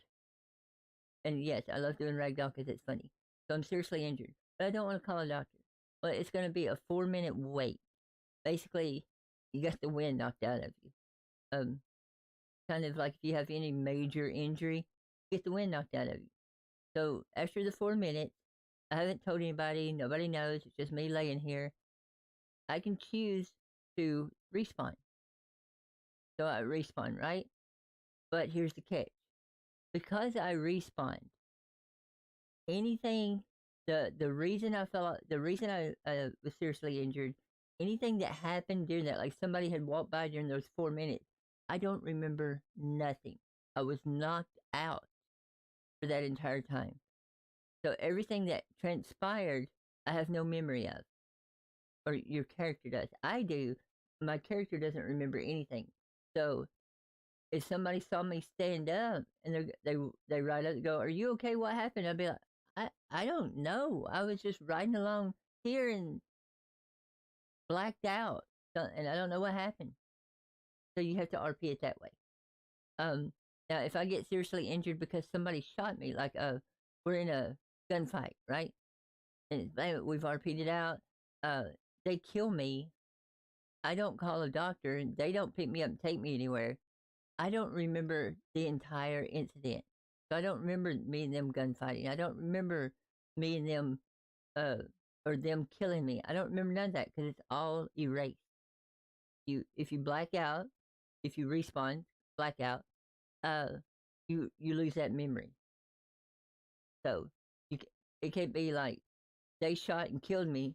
I wait the 4 minutes. I see them and I go, "Oh, I remember you just killed me." No, you have no memory of it. So you would see them and be like, "Hey, Bob, how's it going?" And Bob's going there, "I just killed you and you're being nice," because you don't remember dying or getting seriously injured. And of course, remember that. Quit waving. Oh yeah, okay, good. You done now? Yeah. So it's a fun. It's kind of a rule they've put in place.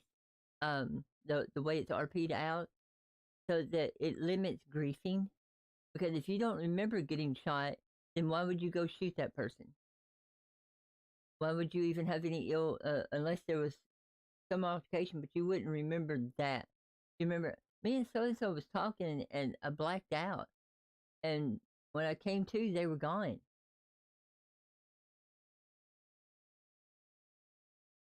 But again, that part of RP is respecting the rules. Um, a lot of people that come to the server or that I've interacted with, they don't, just because they physically can do something, they do it, even though it's against the rules. Like, well, I can do that. See, I can pull a gun out right now, okay. But if a rule said, "Hey," if they had a rule, this is just an example. If they had a rule, when you're in the area of the wetlands by Emerald Station, no hunting or long arms are allowed. I would be breaking a rule. But because there's nobody around, how do they know, right? Out of respect.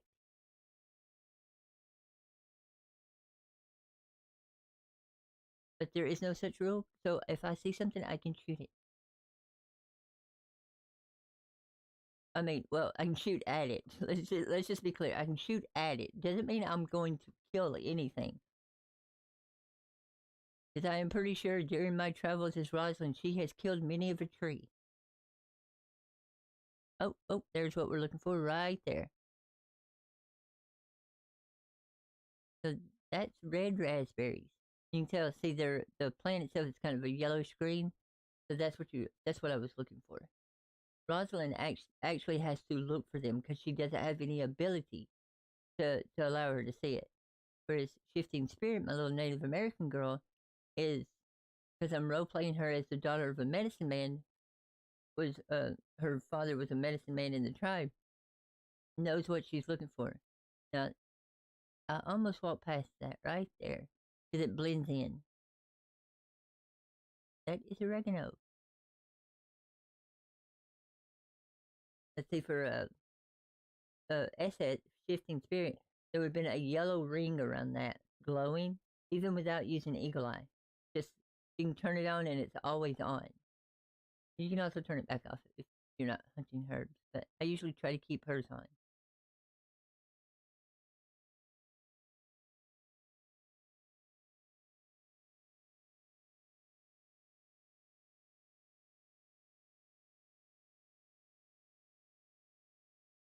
Kind of, absolutely, yeah, yeah.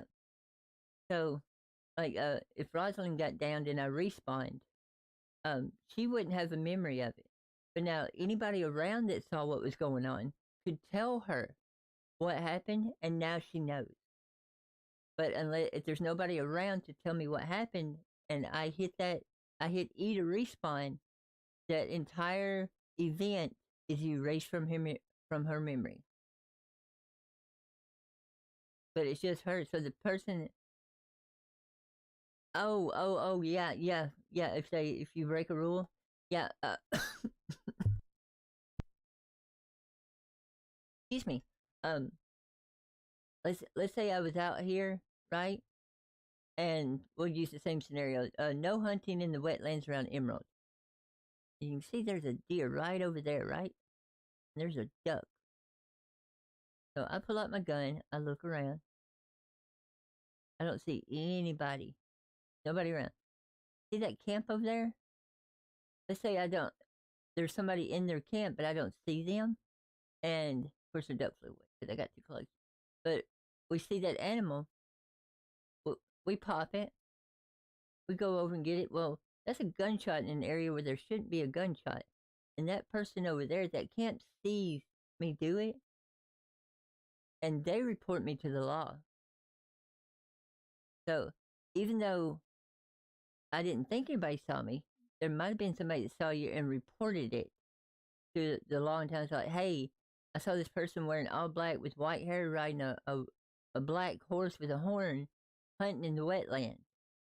Well, now I've broken a rule, but it's also it's a rule in the real world. They call it a law in the game, of course. But if there's nobody around and nobody saw me do it, even though I broke a rule, nobody knows about it but me.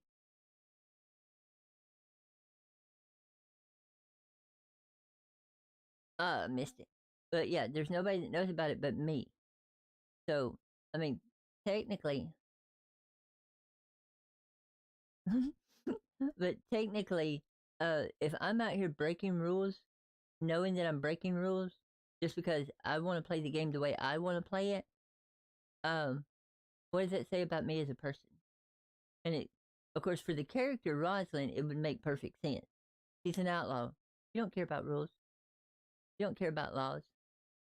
But if it's a rule in the real world that they've posted in their rules and guidelines, now that's me as a person intentionally breaking a rule just because, I don't care. So it's just like, anything. So it's a respect thing. If they're gonna have the rule and I want to play over here, then I need to try my best to make sure I abide by it. But now the good thing is, unless you're doing something majorly against the guidelines and rules, they're gonna talk to you first, of course, and say, "Hey, I don't know if you knew this or not, but let me explain this rule that I think you're misunderstanding," and then you're good to go. But then if you keep doing it, right, JP, this, Red Dead is the real world, and we live in the video game on the outside.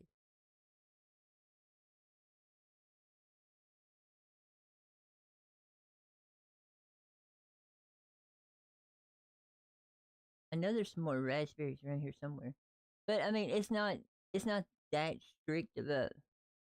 It's casual RP. It's not like there are some servers that with me streaming, I would have to be in character pretty much 100% of the time. Like so, I can't do that um because I play a game to relax, not to stress out.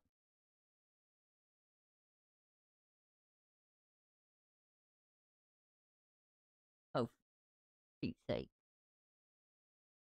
Fine, I'll just run over you with a horse. Yeah, my horse is a weapon.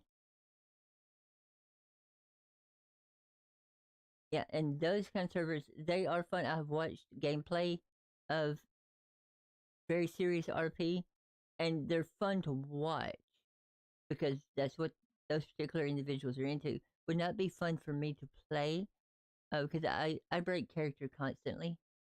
Um, Luckily for me, though, my character's voices and personalities is mine just alter a little bit. So when I break character, most people never notice.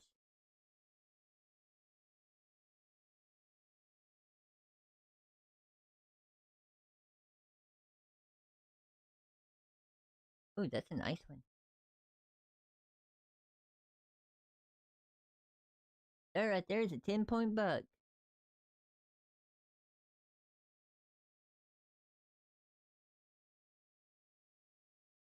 Oh, yes, yes.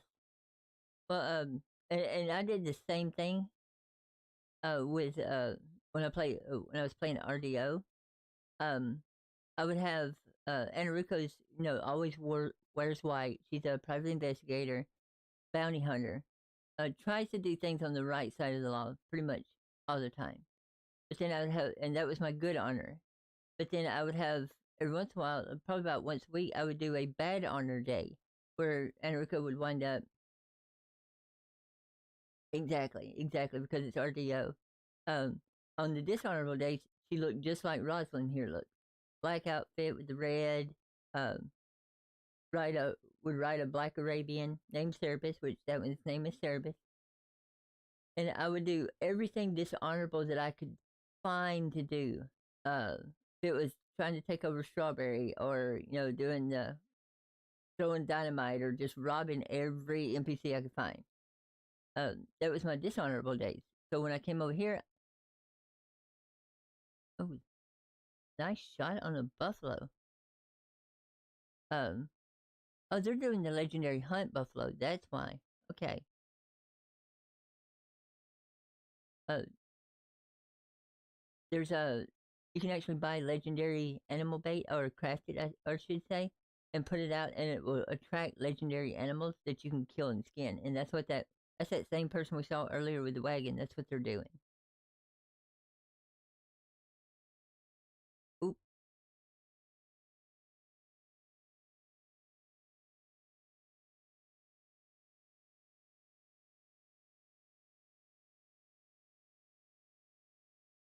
Okay, I hit you with 2 bullets. You're gonna fall down.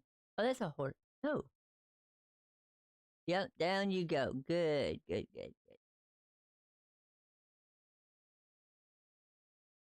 Here.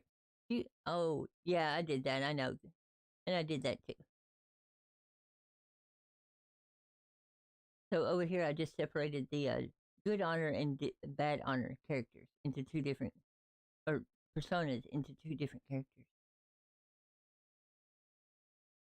Although, because of the storyline that Anaruko is going through, she may actually become a little bit dishonorable. So we'll have to wait and see how that pans out. That's gonna be really good to see. Oh, there's some raspberries right there. Yeah, the only rule that I'm having trouble with, let's see. Right. Well, see, the good thing is let's say you rob somebody, right? That's why Rosalind wears a mask, because they can't say, oh, they can't give a description of what I look like. They can give a what clothes I wear, what horse I'm on, and my mask, but they can't give a description of my face because, of course, it's covered up. So that's why I wear the mask. So if I if I commit a crime while I'm wearing the mask, and then I can get far enough away from them to change clothes without anybody seeing, um, then I'm technically in a disguise, and I can show my face because they don't know what it looks like. Or if I've committed a crime and managed to get away, and it's the next day, I can walk around town in my disguise with my face showing, and they don't know that it's Rosalind because she has been given a nickname. Uh, she is known as Creeper. So this is Creeper, and that's when I commit my crimes. This is how I look. And then I have a school teacher outfit that I change into and take the mask off, and that is Rosalind. And I declare, Rosalind is a school teacher in Saint Denis at the local orphanage. Those poor, unfortunate children need her help. So she has full disguise, full everything. So I've walked around like we committed a bank robbery. The next day, she's in disguise walking around Saint Denis talking to the lawman. And they had no idea who she was because she was in disguise. And that's just something we RP out. And I love it. because there is a way you can cheat and ID drop people, and that is a big no. Um, you see, like if I right click on service, it shows all the interactions I can do, but it shows my horse's name down there at the bottom. Well, if any player walked up, you can do that to anybody's horse. But just because you can right click, that's not RP. That's cheating. So if somebody walks up and says, "Hey, is that Cerebus?" and I've never met them, they've never met the horse, they've never even heard about me or the horse, but they walk up and go, "Oh, is that horse's name Cerebus?" I'm going to be like, "How'd you know that? Who told you?" Then nobody knows my horse's name unless I tell them, "How do you know?" And they're going to be like, It's like, yeah, you cheated. And you can do that to people too.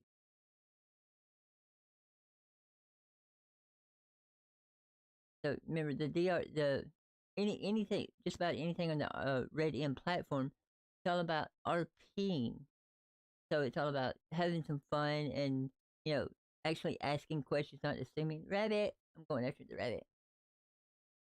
Ooh, look at that sucker go. Gonna catch it. I'll chase you down, Mr. Cottontail. Oh, got you. Oh, did I miss you? I did. Uh,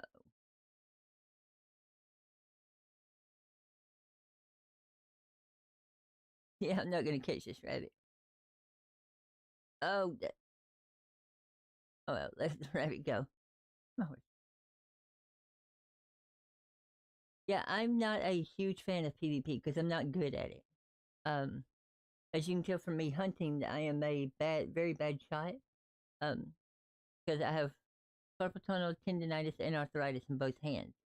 So even when I like, if I'm just, you can see, I'm actually not mentally moving my hand. That's just how much my hands twitch.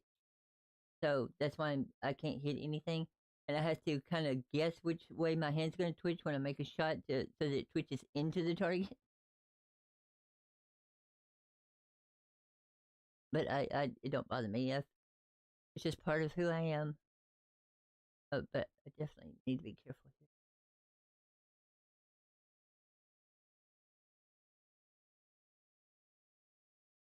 it. No, it's another thing. I always get tickled when I see people riding, and they're riding. Like I'm out here looking for herbs. So I've just been walking, kind of trotting around so that I can see it. But you see people out here just riding their horse as fast, as hard as they can. Oh, that was something. Uh, Always at 90 miles an hour, which is what we do in RDO. Everywhere you go full speed.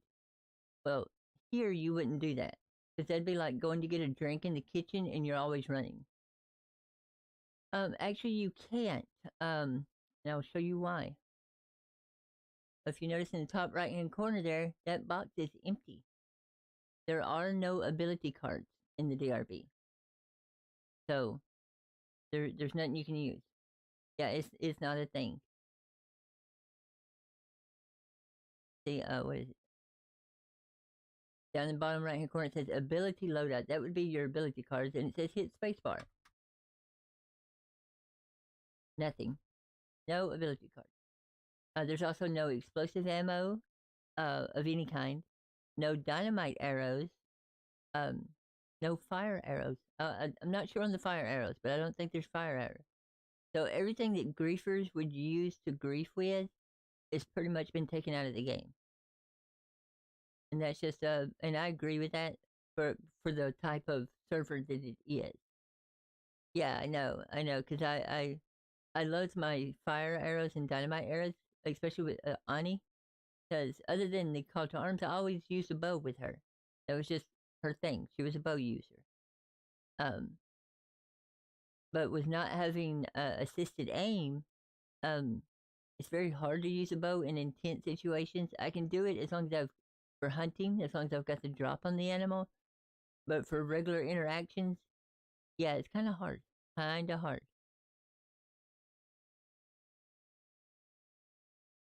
But now, don't get me wrong. I have seen some people who are like perfection at free aim, and I can't do that. But they've got it down to an art, and they can take a bow and headshot everybody. even on free aim. I'm like, that's really good. I can't do that.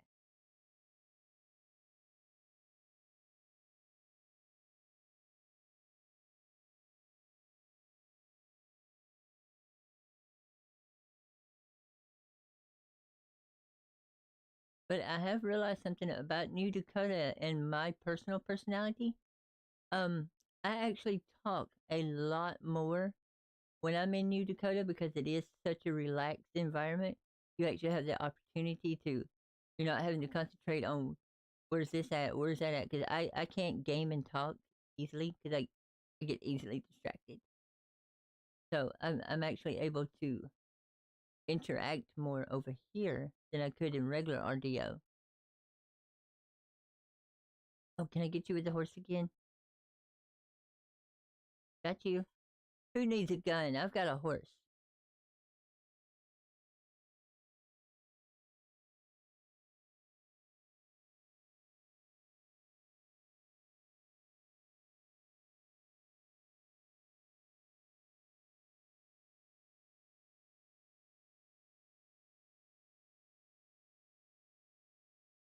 Right. Is that one? Is that nope. Slow down, service. I can't see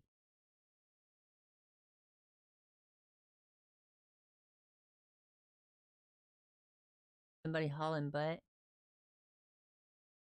Hey, how's it going?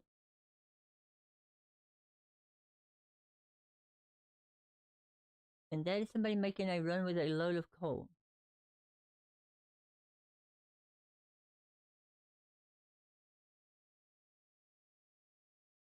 But yeah, a lot of the people that I have met, I'm trying to get all of y'all.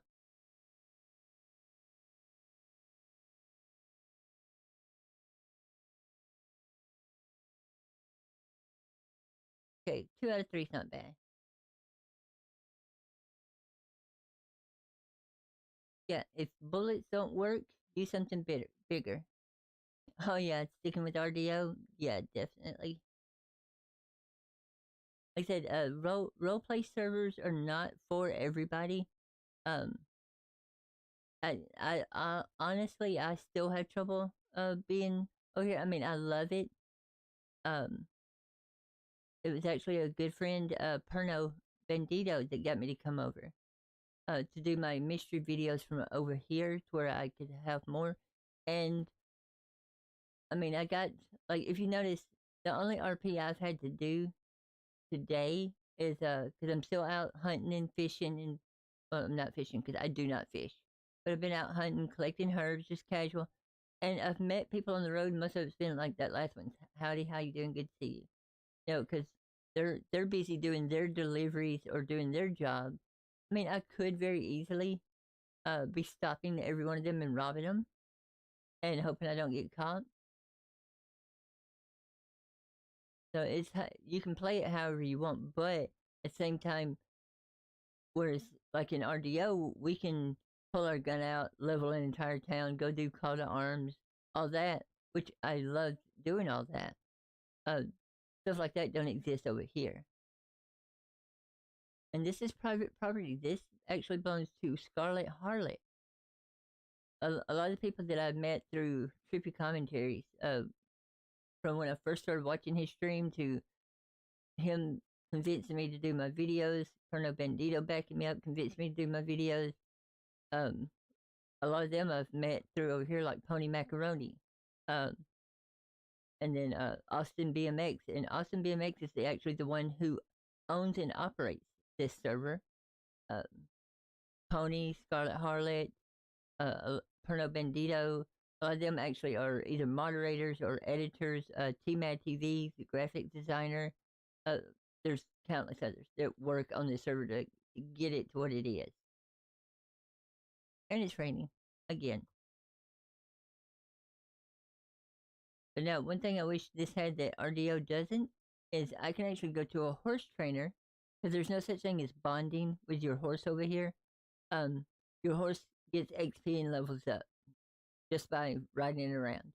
A horse trainer can then train that horse up to level 999. So it's not just level 4 bonding, it's 999 levels of bonding. And so it's just the more your horse gets trained, the less skittish it is, the less stamina it uses when running, the more health it has. So yeah, you can actually get an Arabian to where it's not that skittish anymore and throws you off every time it sees an alligator.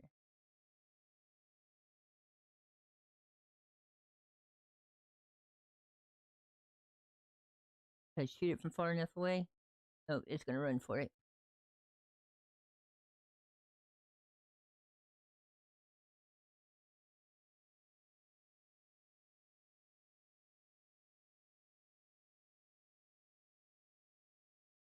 Gonna fall down. You're gonna fall down. You're gonna fall down. Told you. Oh, very nice. I haven't met that person. But that is so cool.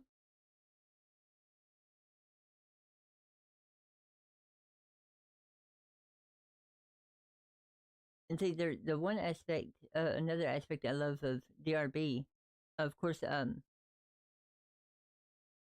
setting, talking.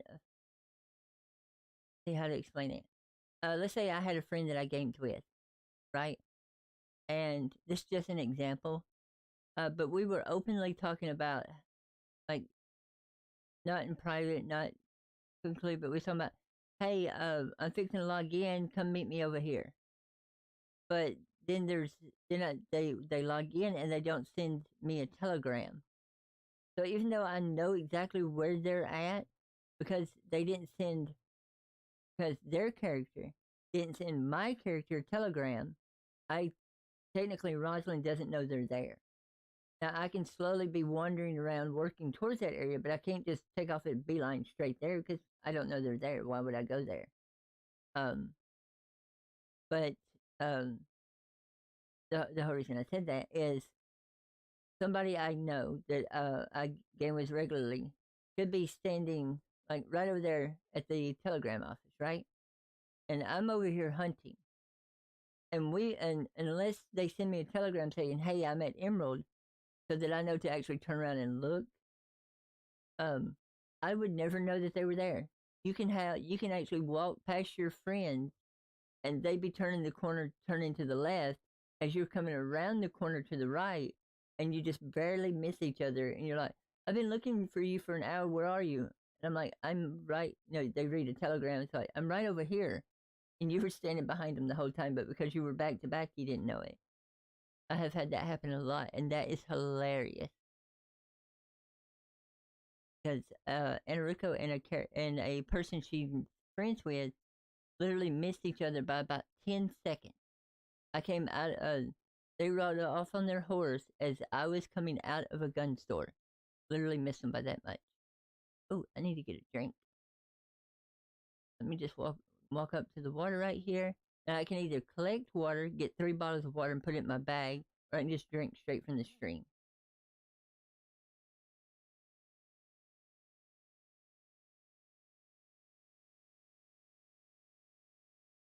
Trying to get my water full here.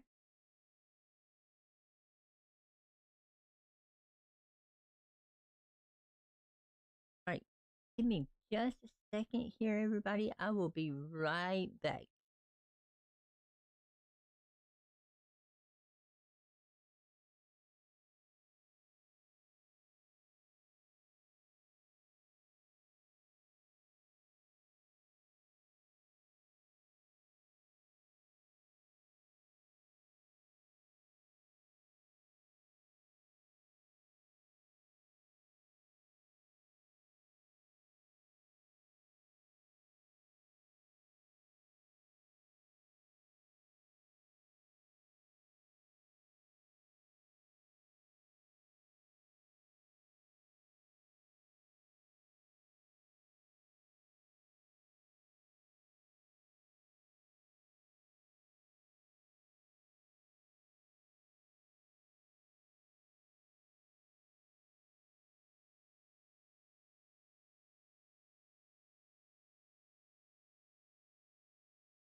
All right, sorry about that.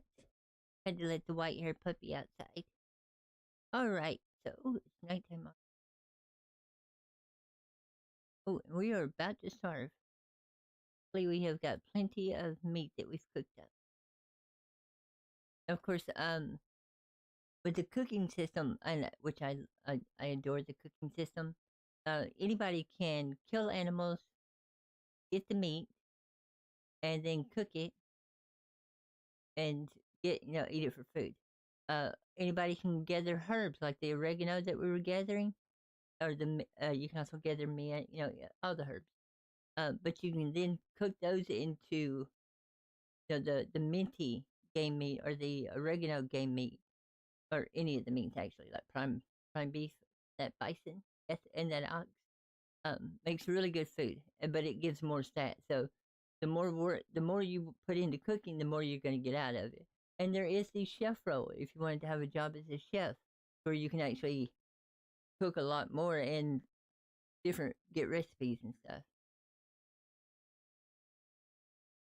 There is actually a player. I think it's G Whitaker's. I think it's G Whitaker's, or maybe the traveling chef. Either G or Winters. Anyway, they're a traveling chef. They actually travel around, doing things. I love watching their stream.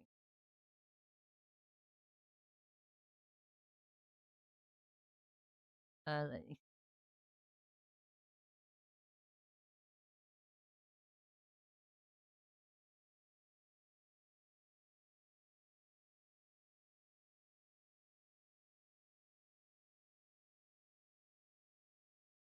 yeah, I just had to check to make sure my memory was right. Because unfortunately, at my age, my memory's not that good.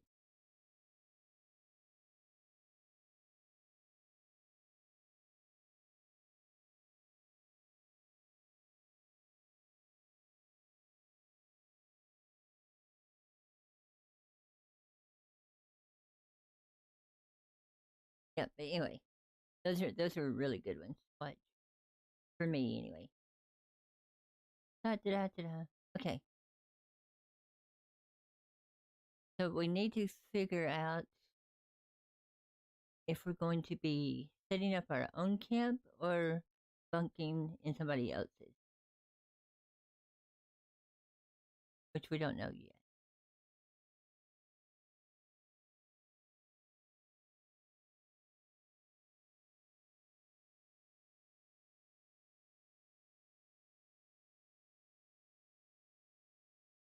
Dun, dun, dun.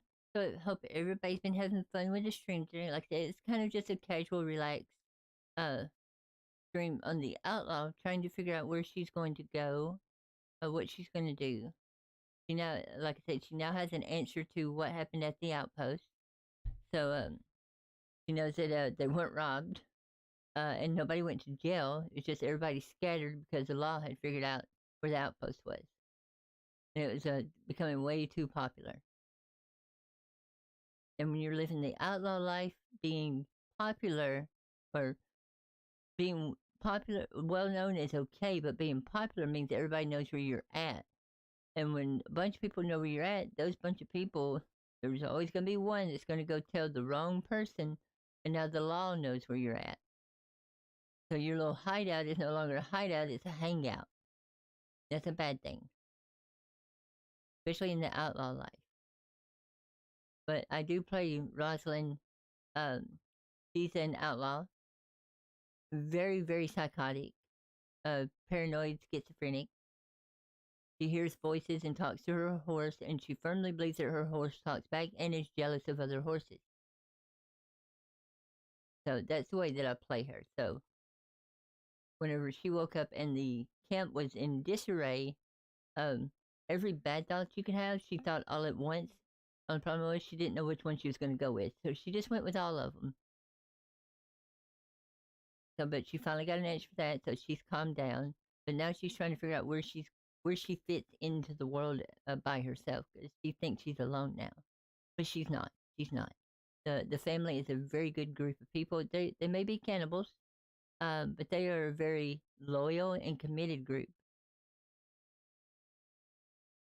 So that's what she's trying to figure out now. That's why she's just kind of aimlessly wandering around. She has no direction and has no idea where she's going. Oh, the train's coming through.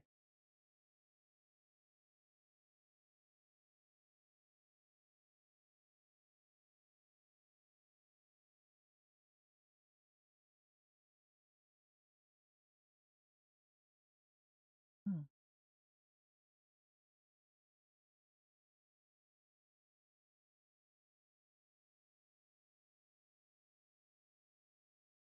That was true. Yeah, had to get some footage of that.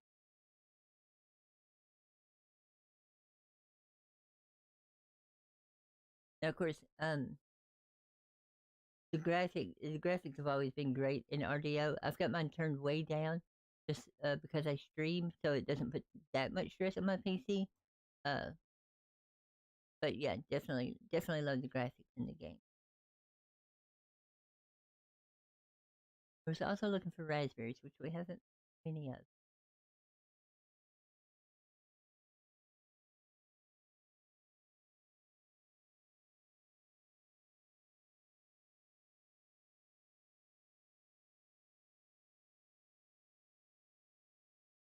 Hmm.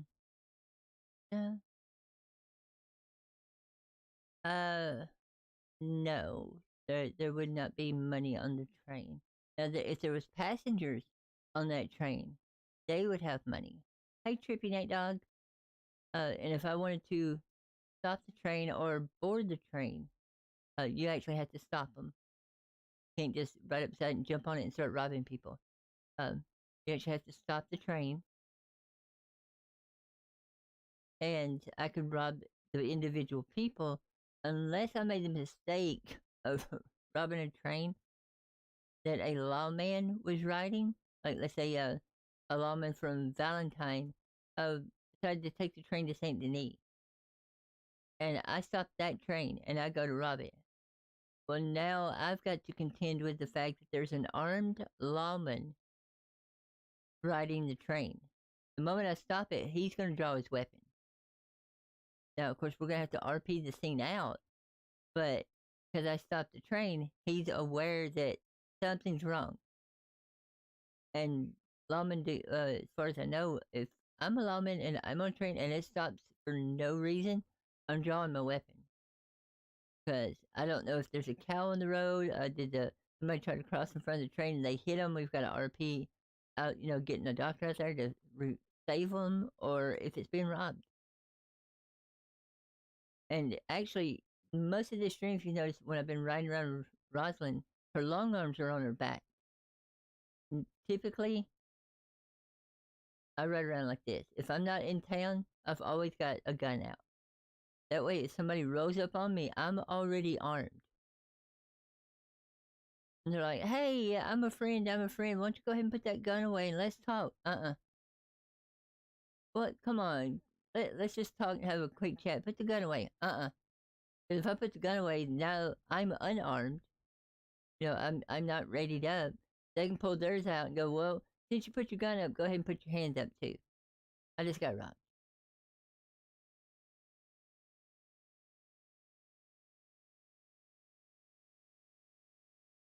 Ooh, is that something? It looks different. Nope. Just the plant looked different, but it wasn't anything. Hey, Trippy Night Dog. Hope you're having a good day.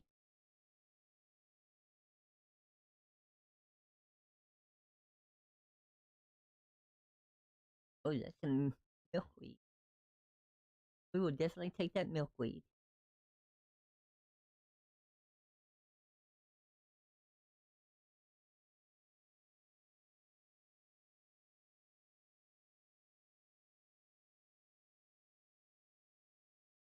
Uh, yeah.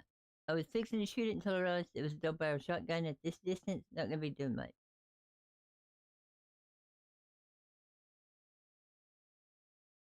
Yeah. See, there's consequences to doing criminal stuff. Remember we've talked about this? And even though she is a criminal and will do stuff, Usually it's when I'm running with the family, when you have backup. I don't do criminal stuff on her without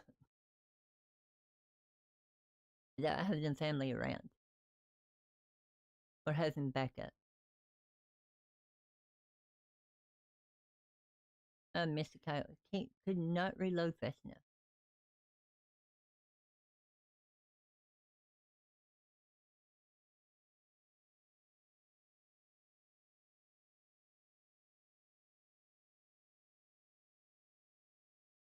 Yeah, that's one of them things where you gotta remember there are consequences to doing any and everything in the DRB. So just going out and doing something criminal for the sake of doing it, there's going to be a reason for that. Mm, mm. Yeah, that's called peer pressure, JP, and that don't work on me. What the? Oh, it was a delivery. Yeah, I am too old for peer pressure to work, but nice try.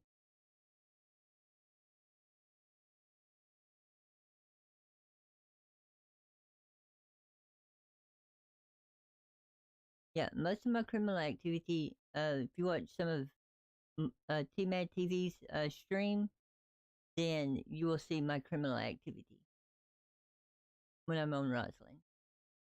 Or if you go back and watch some of his older streams, especially the bank robbery in St. Denis.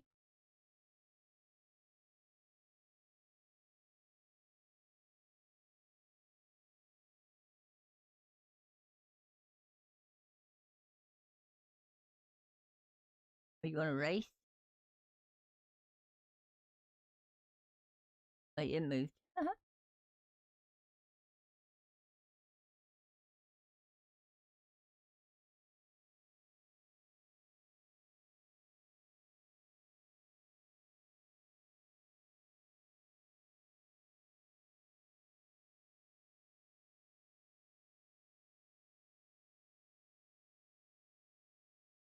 Over this way.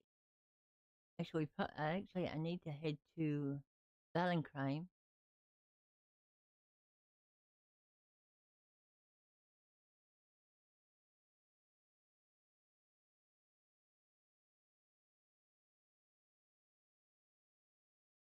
We'll head over that way.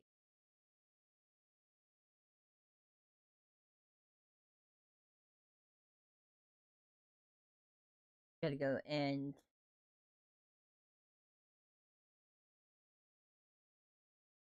yeah, that's not gonna happen, JP. But it's like I said, it's a really good try.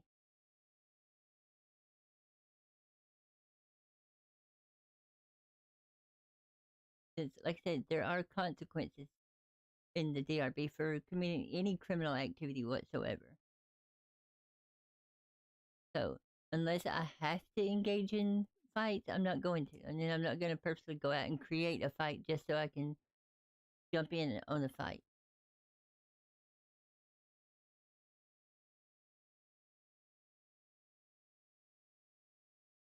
Now, if it was RDO, uh, definitely, I'd be all over it.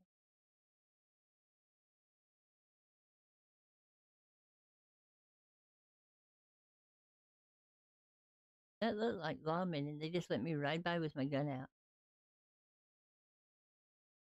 See if they say anything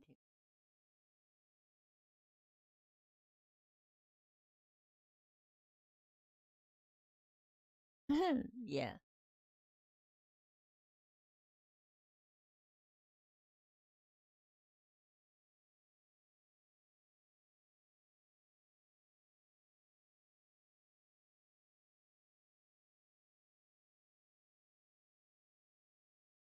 That was funny though. I did ride into Valentine. Hey, Luke. Hey, how are you doing? Good to see you on, or see you in the stream. I don't know if you're on or not. But no, I just rode right through the middle of Valentine with gun out, black horse, black suit. Nobody said a word.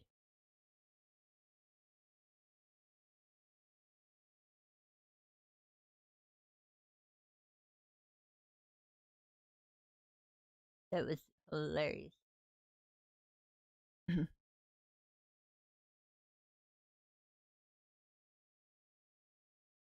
Yeah, so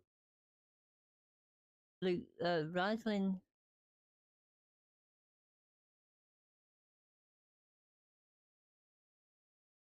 uh, that was funny. They run right up to me and were like, no, don't want none. But Luke, Rosalind found out today, from Center, what happened with the camp and everything, because she woke up and it was missing. Now, of course, already knew because it was in Discordia. Um, so she found out, the camp got dispersed and Center's uh, undisclosed location laying low. So yeah, she's just been wandering aimlessly around.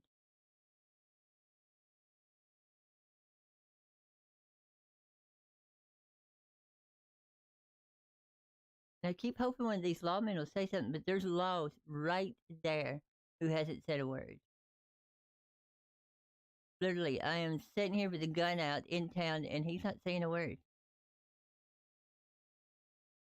Is he going to say anything?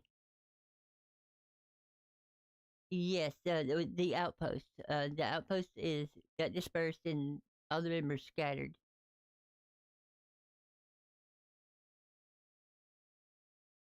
So Rosalind is currently homeless, but at least she was scared, depressed, all that stuff because the camp got dispersed. She thought she got abandoned. So I just sent Leonard Senator Leonard a telegram just so I could kind of RP that out so that it calms her down.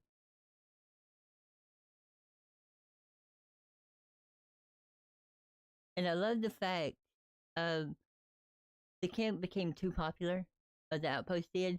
So instead of being a hideout, it became a hangout, which means everybody knew where it was, which means somebody was going to wind up saying something to somebody, and they know where Centered was, and they know where to find him. So he grabbed his stuff and hightailed it, skedaddled, so that he could go to a safer location. It, and that was exactly what you would do in an outlaw scenario. But yeah, remember earlier I was talking about how there's rules and guidelines. One of those rules is no long arms in town. Okay, the law has been standing right there the whole time. I've got my gun out, and he would not come over and say a word to me.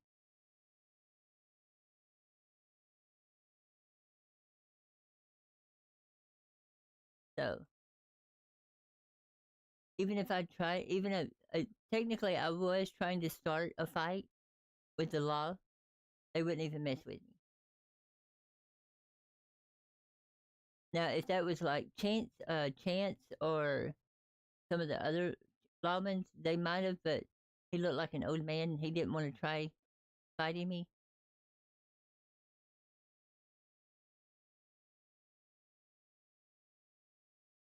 So that was interesting.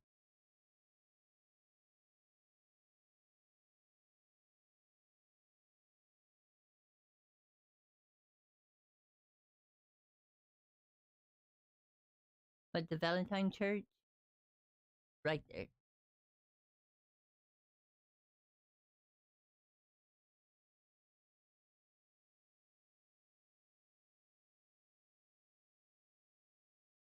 And of course, Rosalind would be able to walk into a church just fine because nothing, supernatural creatures or supernatural powers are not allowed. It's against rules to do that. So she can't be a vampire or anything like that.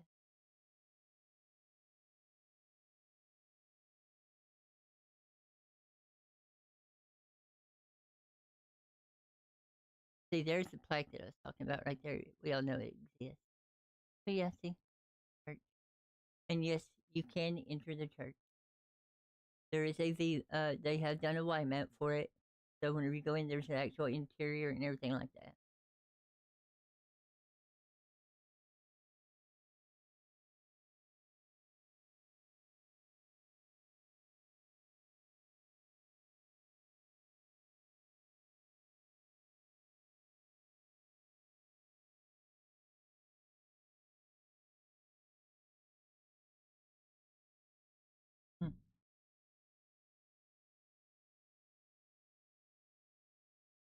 There's the lawman. Okay, let's see if he comes over and says anything.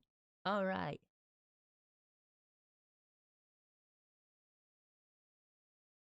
Oh, so no weapons out? Is that what you're saying? Yeah, yeah. I can put that up. You're the only law officer on duty today?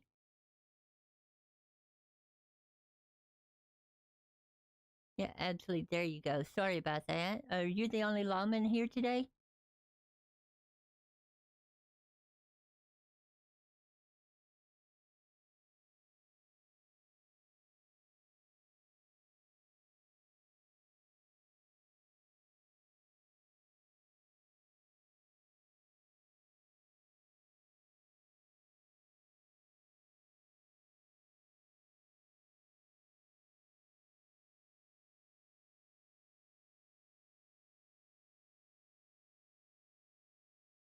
Couldn't hear me.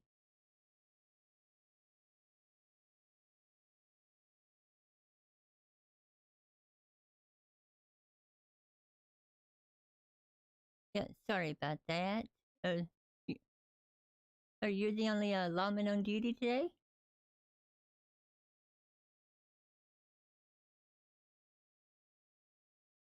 Oh, so there's a lot of you in town today. Yeah, I was sitting there watching that. That's why I kind of was ready.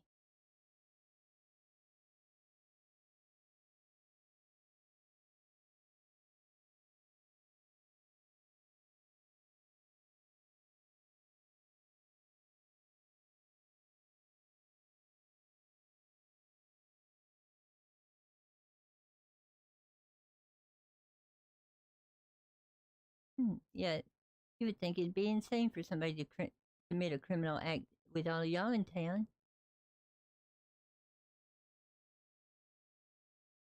Yeah, good to know you're all here.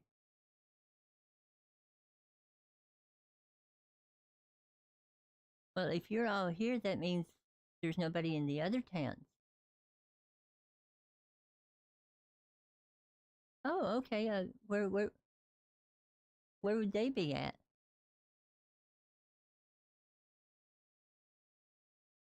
Oh, interesting. Good to know. You have a good day.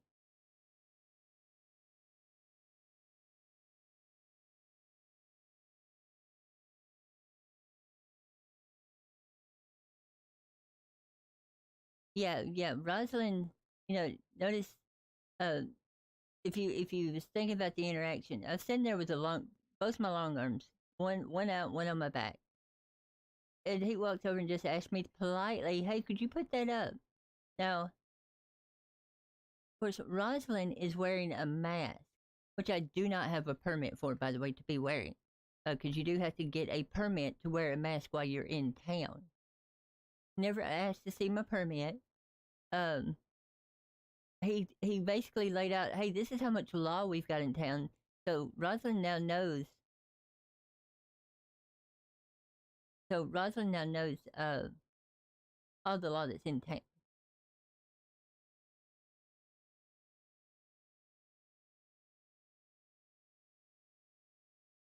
Oh, so you can't hear the game sounds?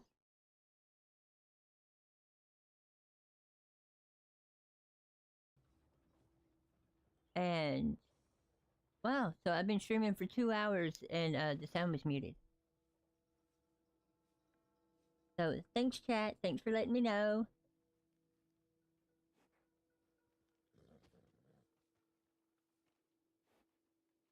Yeah, I'll probably wind up deleting this live stream then because 2 hours worth of silence. But yeah, the sheriff walked up. The sheriff walked up and had my long arm out. He asked me to put it away, and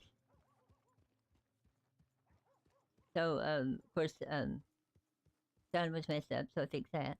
So I put the gun away. Um, Once I put the gun away, though, I walked up to him and asked him if he was the only law in town. And no, he starts you saw him pointing. He turned and he points out all the two deputies standing there and the marshal who is in town. Uh, was in the sheriff's office. So he told me all the law that was currently in town, a total of 5 of them. So Rosalind at that point knew not to do anything because you got five. You got deputies, you got the marshal, and you got the sheriff. So definitely not going to do anything stupid in town because that's an instant arrest, or and probably some Siska time. So I then asked him, if there was if that was all the law that was around. He goes, no, there's some more around. So, oh, where would they be? He goes, they're probably in Lemoyne or West Elizabeth. So that would mean that at the moment, New Austin has no law present. It doesn't mean they can't get there, but there's no law present. So that's how you gather information. So if I had been sent into town to find out where the law was, I just got that information. I'd go back and tell whoever asked me to get that. And we now know, okay, Tumbleweed has no law currently, and Armadillo has no law present. Perfect place if you want to rob the Armadillo Bank, or if you was up around Ennisburg. So it's moments like that, the little RP session. Even though I was committing a crime, I'm technically committing 2 crimes, 3 actually. I've got long arms on my back in town, illegal.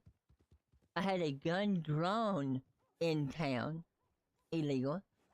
I'm wearing a mask in town without a permit, illegal. So one thing he should have asked me was to take mask off so he could get a look at my face to see who I was. Because for all he knew, I could be wanted. And I've got my face covered up. But I wasn't about to do anything with that much law in town. Not by myself anyway. Because I'd been instantly downed and arrested.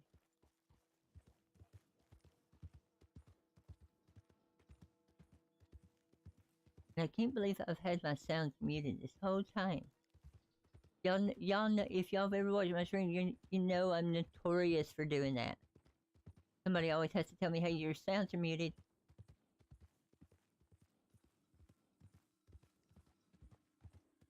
But I'm guessing we have game sounds now, so good.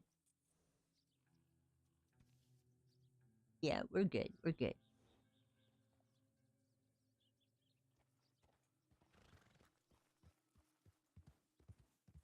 Alright, I need to check Telegram to see if any of the family has reached out to me yet.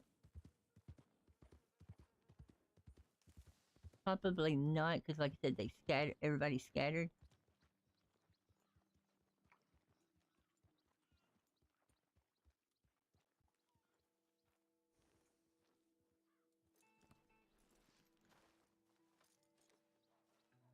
And see, the funny part is I always love it when I'm watching streamers and they want to do something for the stream to make something cool for the people watching the stream. No, nobody's reached out to her. But here in the DRB, it's kind of hard to do that because there are consequences for everything. So something you do for a stream so that your stream can see that looks really, really cool, or it's really gnarly, or whatever word you want to use. I use cool because I'm an 80s teenager. Is you wind up paying for like 2 days in game. So yeah, you don't want to do that.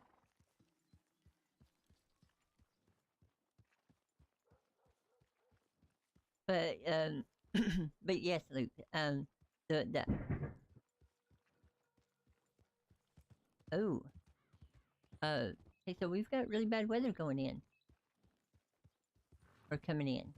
So not good. Hold on, just a second. Lightning just flashed really bad. You still good? Still streaming? Yeah, we're okay. But yes, Rosalind is currently wandering. She has nowhere to go because the outpost was dispersed. So she doesn't know where to find anybody. So she doesn't even know where to go looking, so that she can join back up with the family or members of the family or people she knows.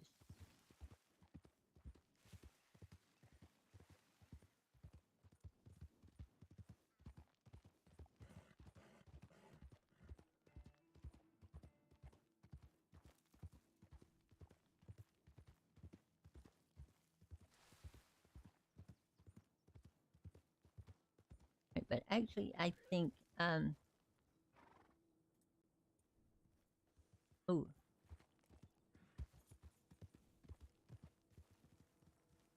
hey there, are you okay, mister? Oh, no, they ain't even stopping. Like, nope.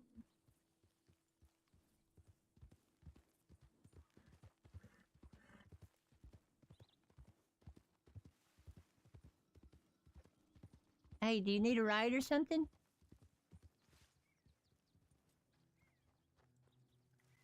Hey, you need a No, ride? thank you. Sorry. Are you Oh, oh, I'm sure I couldn't inconvenience you like that. Oh, it wouldn't be any inconvenience at all. I mean, you look like you're in desperate need. Is everything okay? Oh, it's absolutely fine. It's just I'm heading towards Valentine. Ooh, that's a dangerous place to be heading towards. You sure you want to go there? Oh, yes, I'm sure. I mean, I'm just going to the wagon emporium there. Oh, the wagon emporium. Oh, so wow, you own a wagon? That must be expensive. Oh no, I wish I owned one. I'm going to the I may have used the wrong word there. You know where you go and they provide you with a wagon and there's bits and bobs on there and you just take it from A to B. Oh, okay. Well, if you're going to be doing a delivery and running to Valentine, can I offer a piece of advice? What's that? Get your hands up. Okay, you're not really going to be able to take much. I've got to be honest with you. Uh, Today's your lucky day.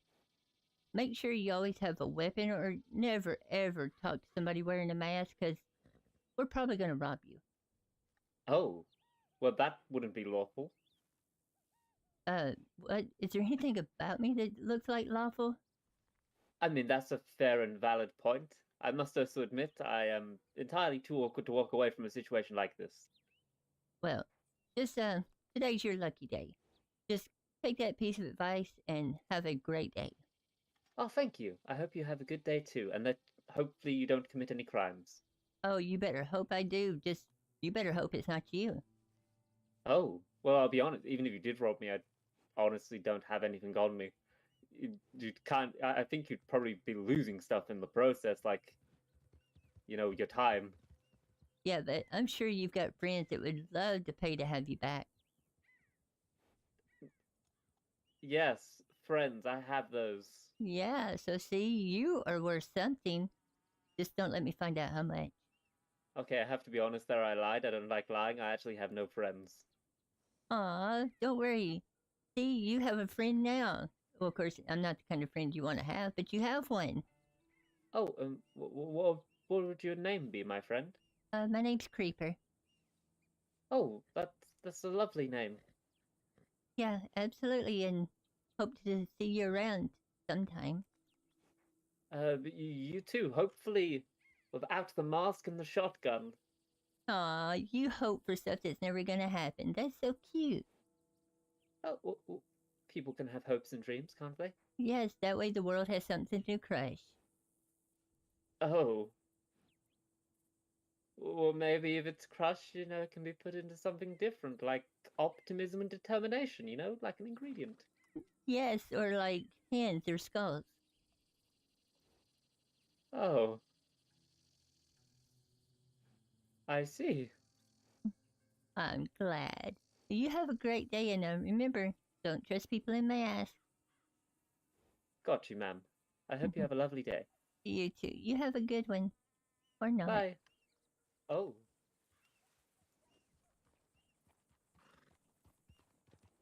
Now, see, that whole interaction, I could have robbed him for the $1 or $2 that he had.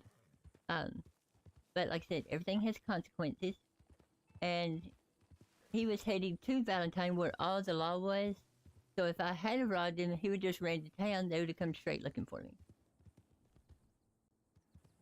But did you also notice that I had him at gunpoint as somebody rode by? And they just kept on running. They're like, nope, don't want no part of this. I don't see this. This is not happening. Because if they stop, they get involved. And then we have a whole thing. So you can actually choose whether you want to be involved in an RP session. Um, forced RP is not allowed. Notice I had to get try to get his attention. He just kept right on running. So I rode up to him. I didn't run over him. I didn't hog tie him. I didn't jump off. I just rode up beside him, said, got his attention. And he accepted the RP by, oh, okay, Orchid, you have a great night. It was so much fun having you here. Thank you so much for joining the stream. You have a good night, and I hope you have an excellent, excellent stream tomorrow. Yes, much love, much love. But he accepted the RP session by stopping and saying hello. So at that point, notice I did just a casual. It wasn't no hardcore. I just asked him, got it started, popped my gun out. I shot that bird, it went flat and took off. That was freaking hilarious. And I could have robbed him, but I decided to make it make a funny out of it. And which led to a very good conversation in exploring Rosalind's personality side. He was trying to be yes, definitely a nice hangout, Orchid. So glad to have you here, and feel free to drop by anytime, and I will do the same. Mwah.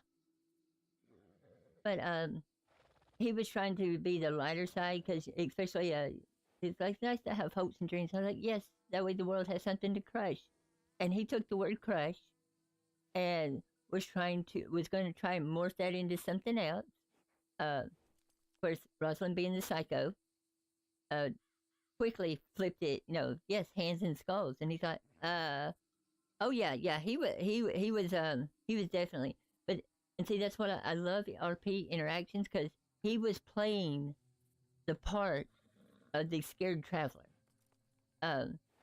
Here I am sitting up on top of a horse with a shotgun out, imposing, and he's like, he knew that I could have robbed him. I could have hopped off the horse, took half of his money, went through his inventory. You get 3 seconds.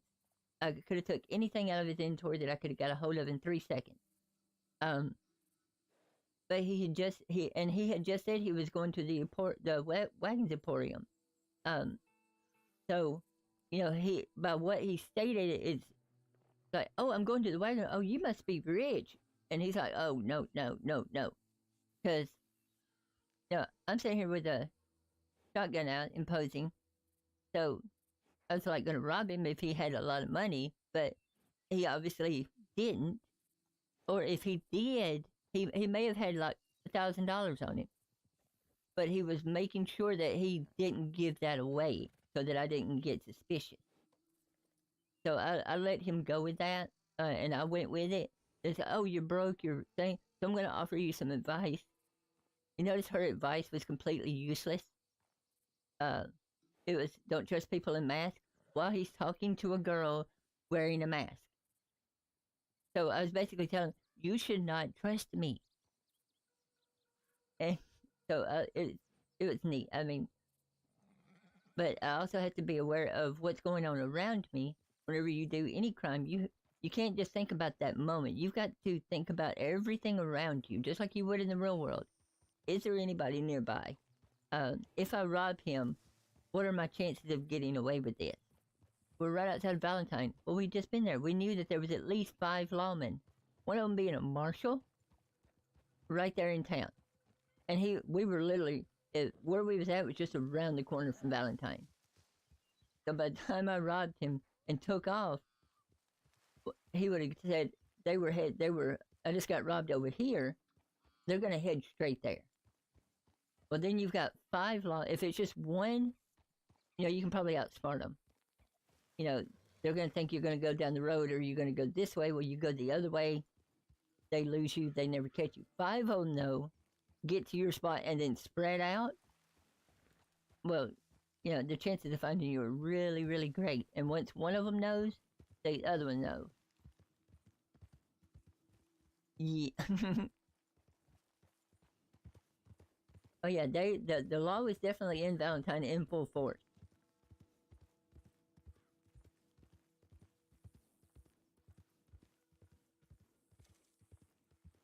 And that was a very simple and basic robbery scenario.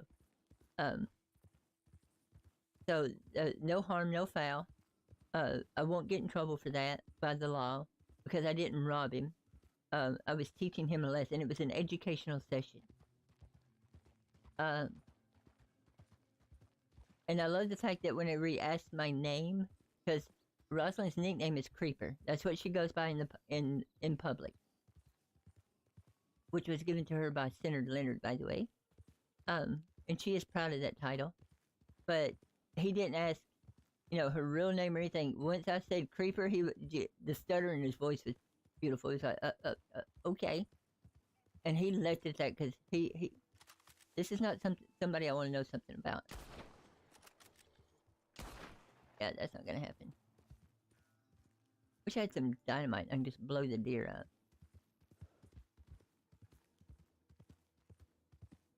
It's a wonder this little girl eats at all, to be honest.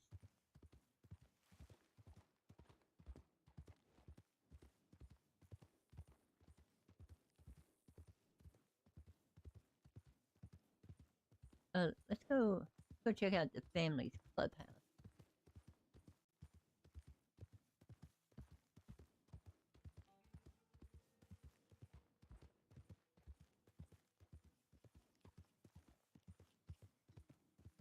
Yeah. Oh no, you don't. I can at least catch you. Come here. Come here. I made a friend. I've got a chipmunk.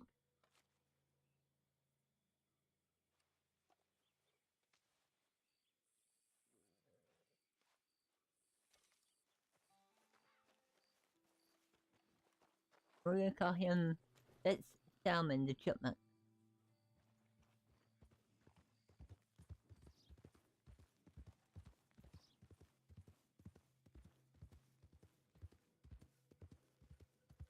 I doubt anyone's home. It's primarily used for meetings.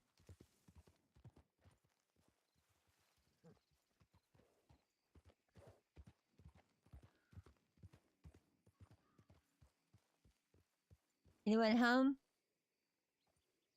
Anyone home? Nope, no one is home.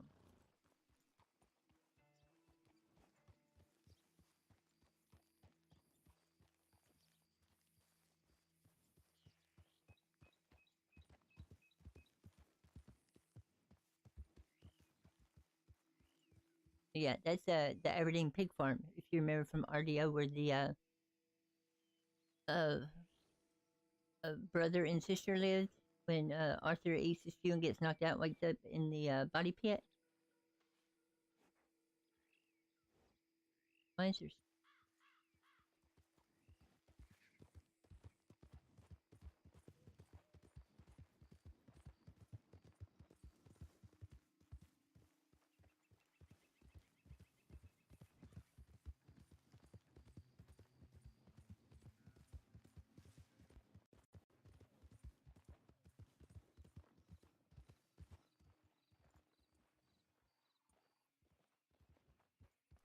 that is one of those.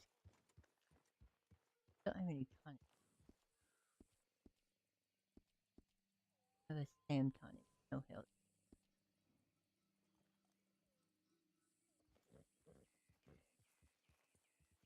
Oh, this is amazing.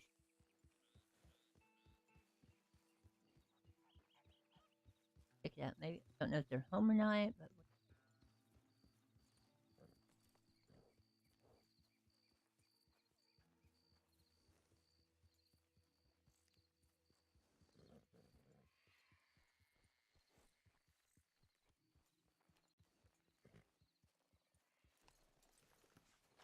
hopefully I don't. Hopefully they don't get mad for me just poking around.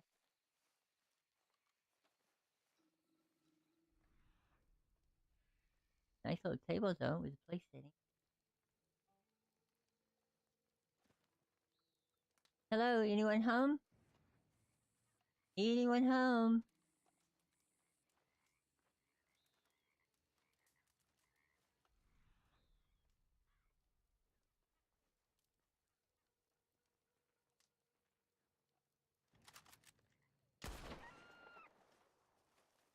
Yeah, that is one thing I actually had to break my a habit of doing when I come over here. Is because I'm so used to investigating Red Dead and just walking right up in anywhere and checking it out and looking when doing my videos.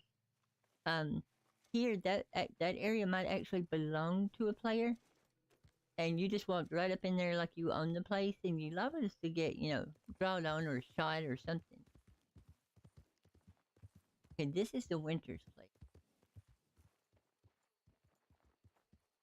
They own this little property here, and they actually have booths set up. Mr. Winter and I believe it's his two sons, and I don't think they're home right now.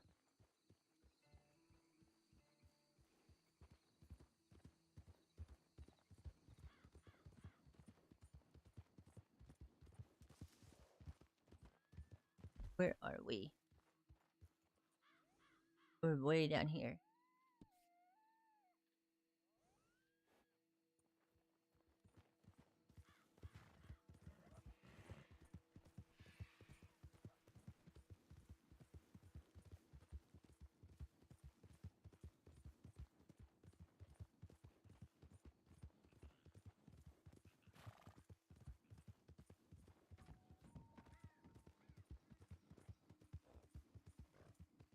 See, this right here is where the outpost used to be, which is not there.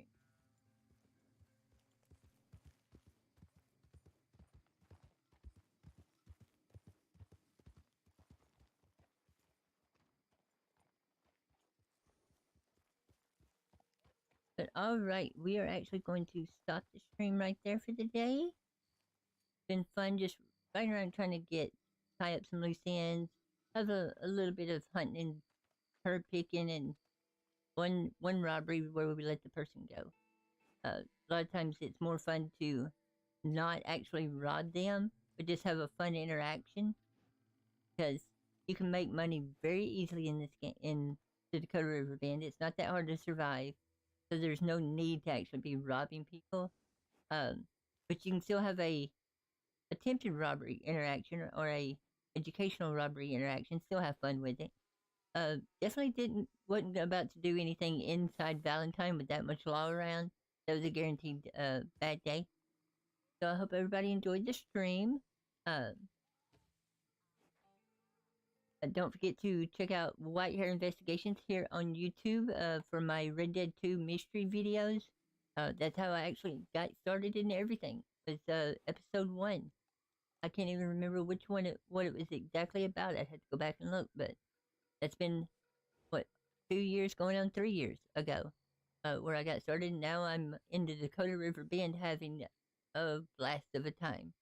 So make sure you check out the channel. Check out Dakota River Band on the Radium platform. It is on PC. You do have to own a copy of the actual game. Just you don't have to have story mode. Just Red Dead Online, and then you can go to the discord.gg and go from there. But everybody have a great day today. Thank you so much to everybody for joining the stream. And remember, when chasing rabbits, be very careful. They have very small rabbit holes. We have very big heads. You'll get stuck trying to get in there, or it could be a fox in there. You never know. And as always, bye bye.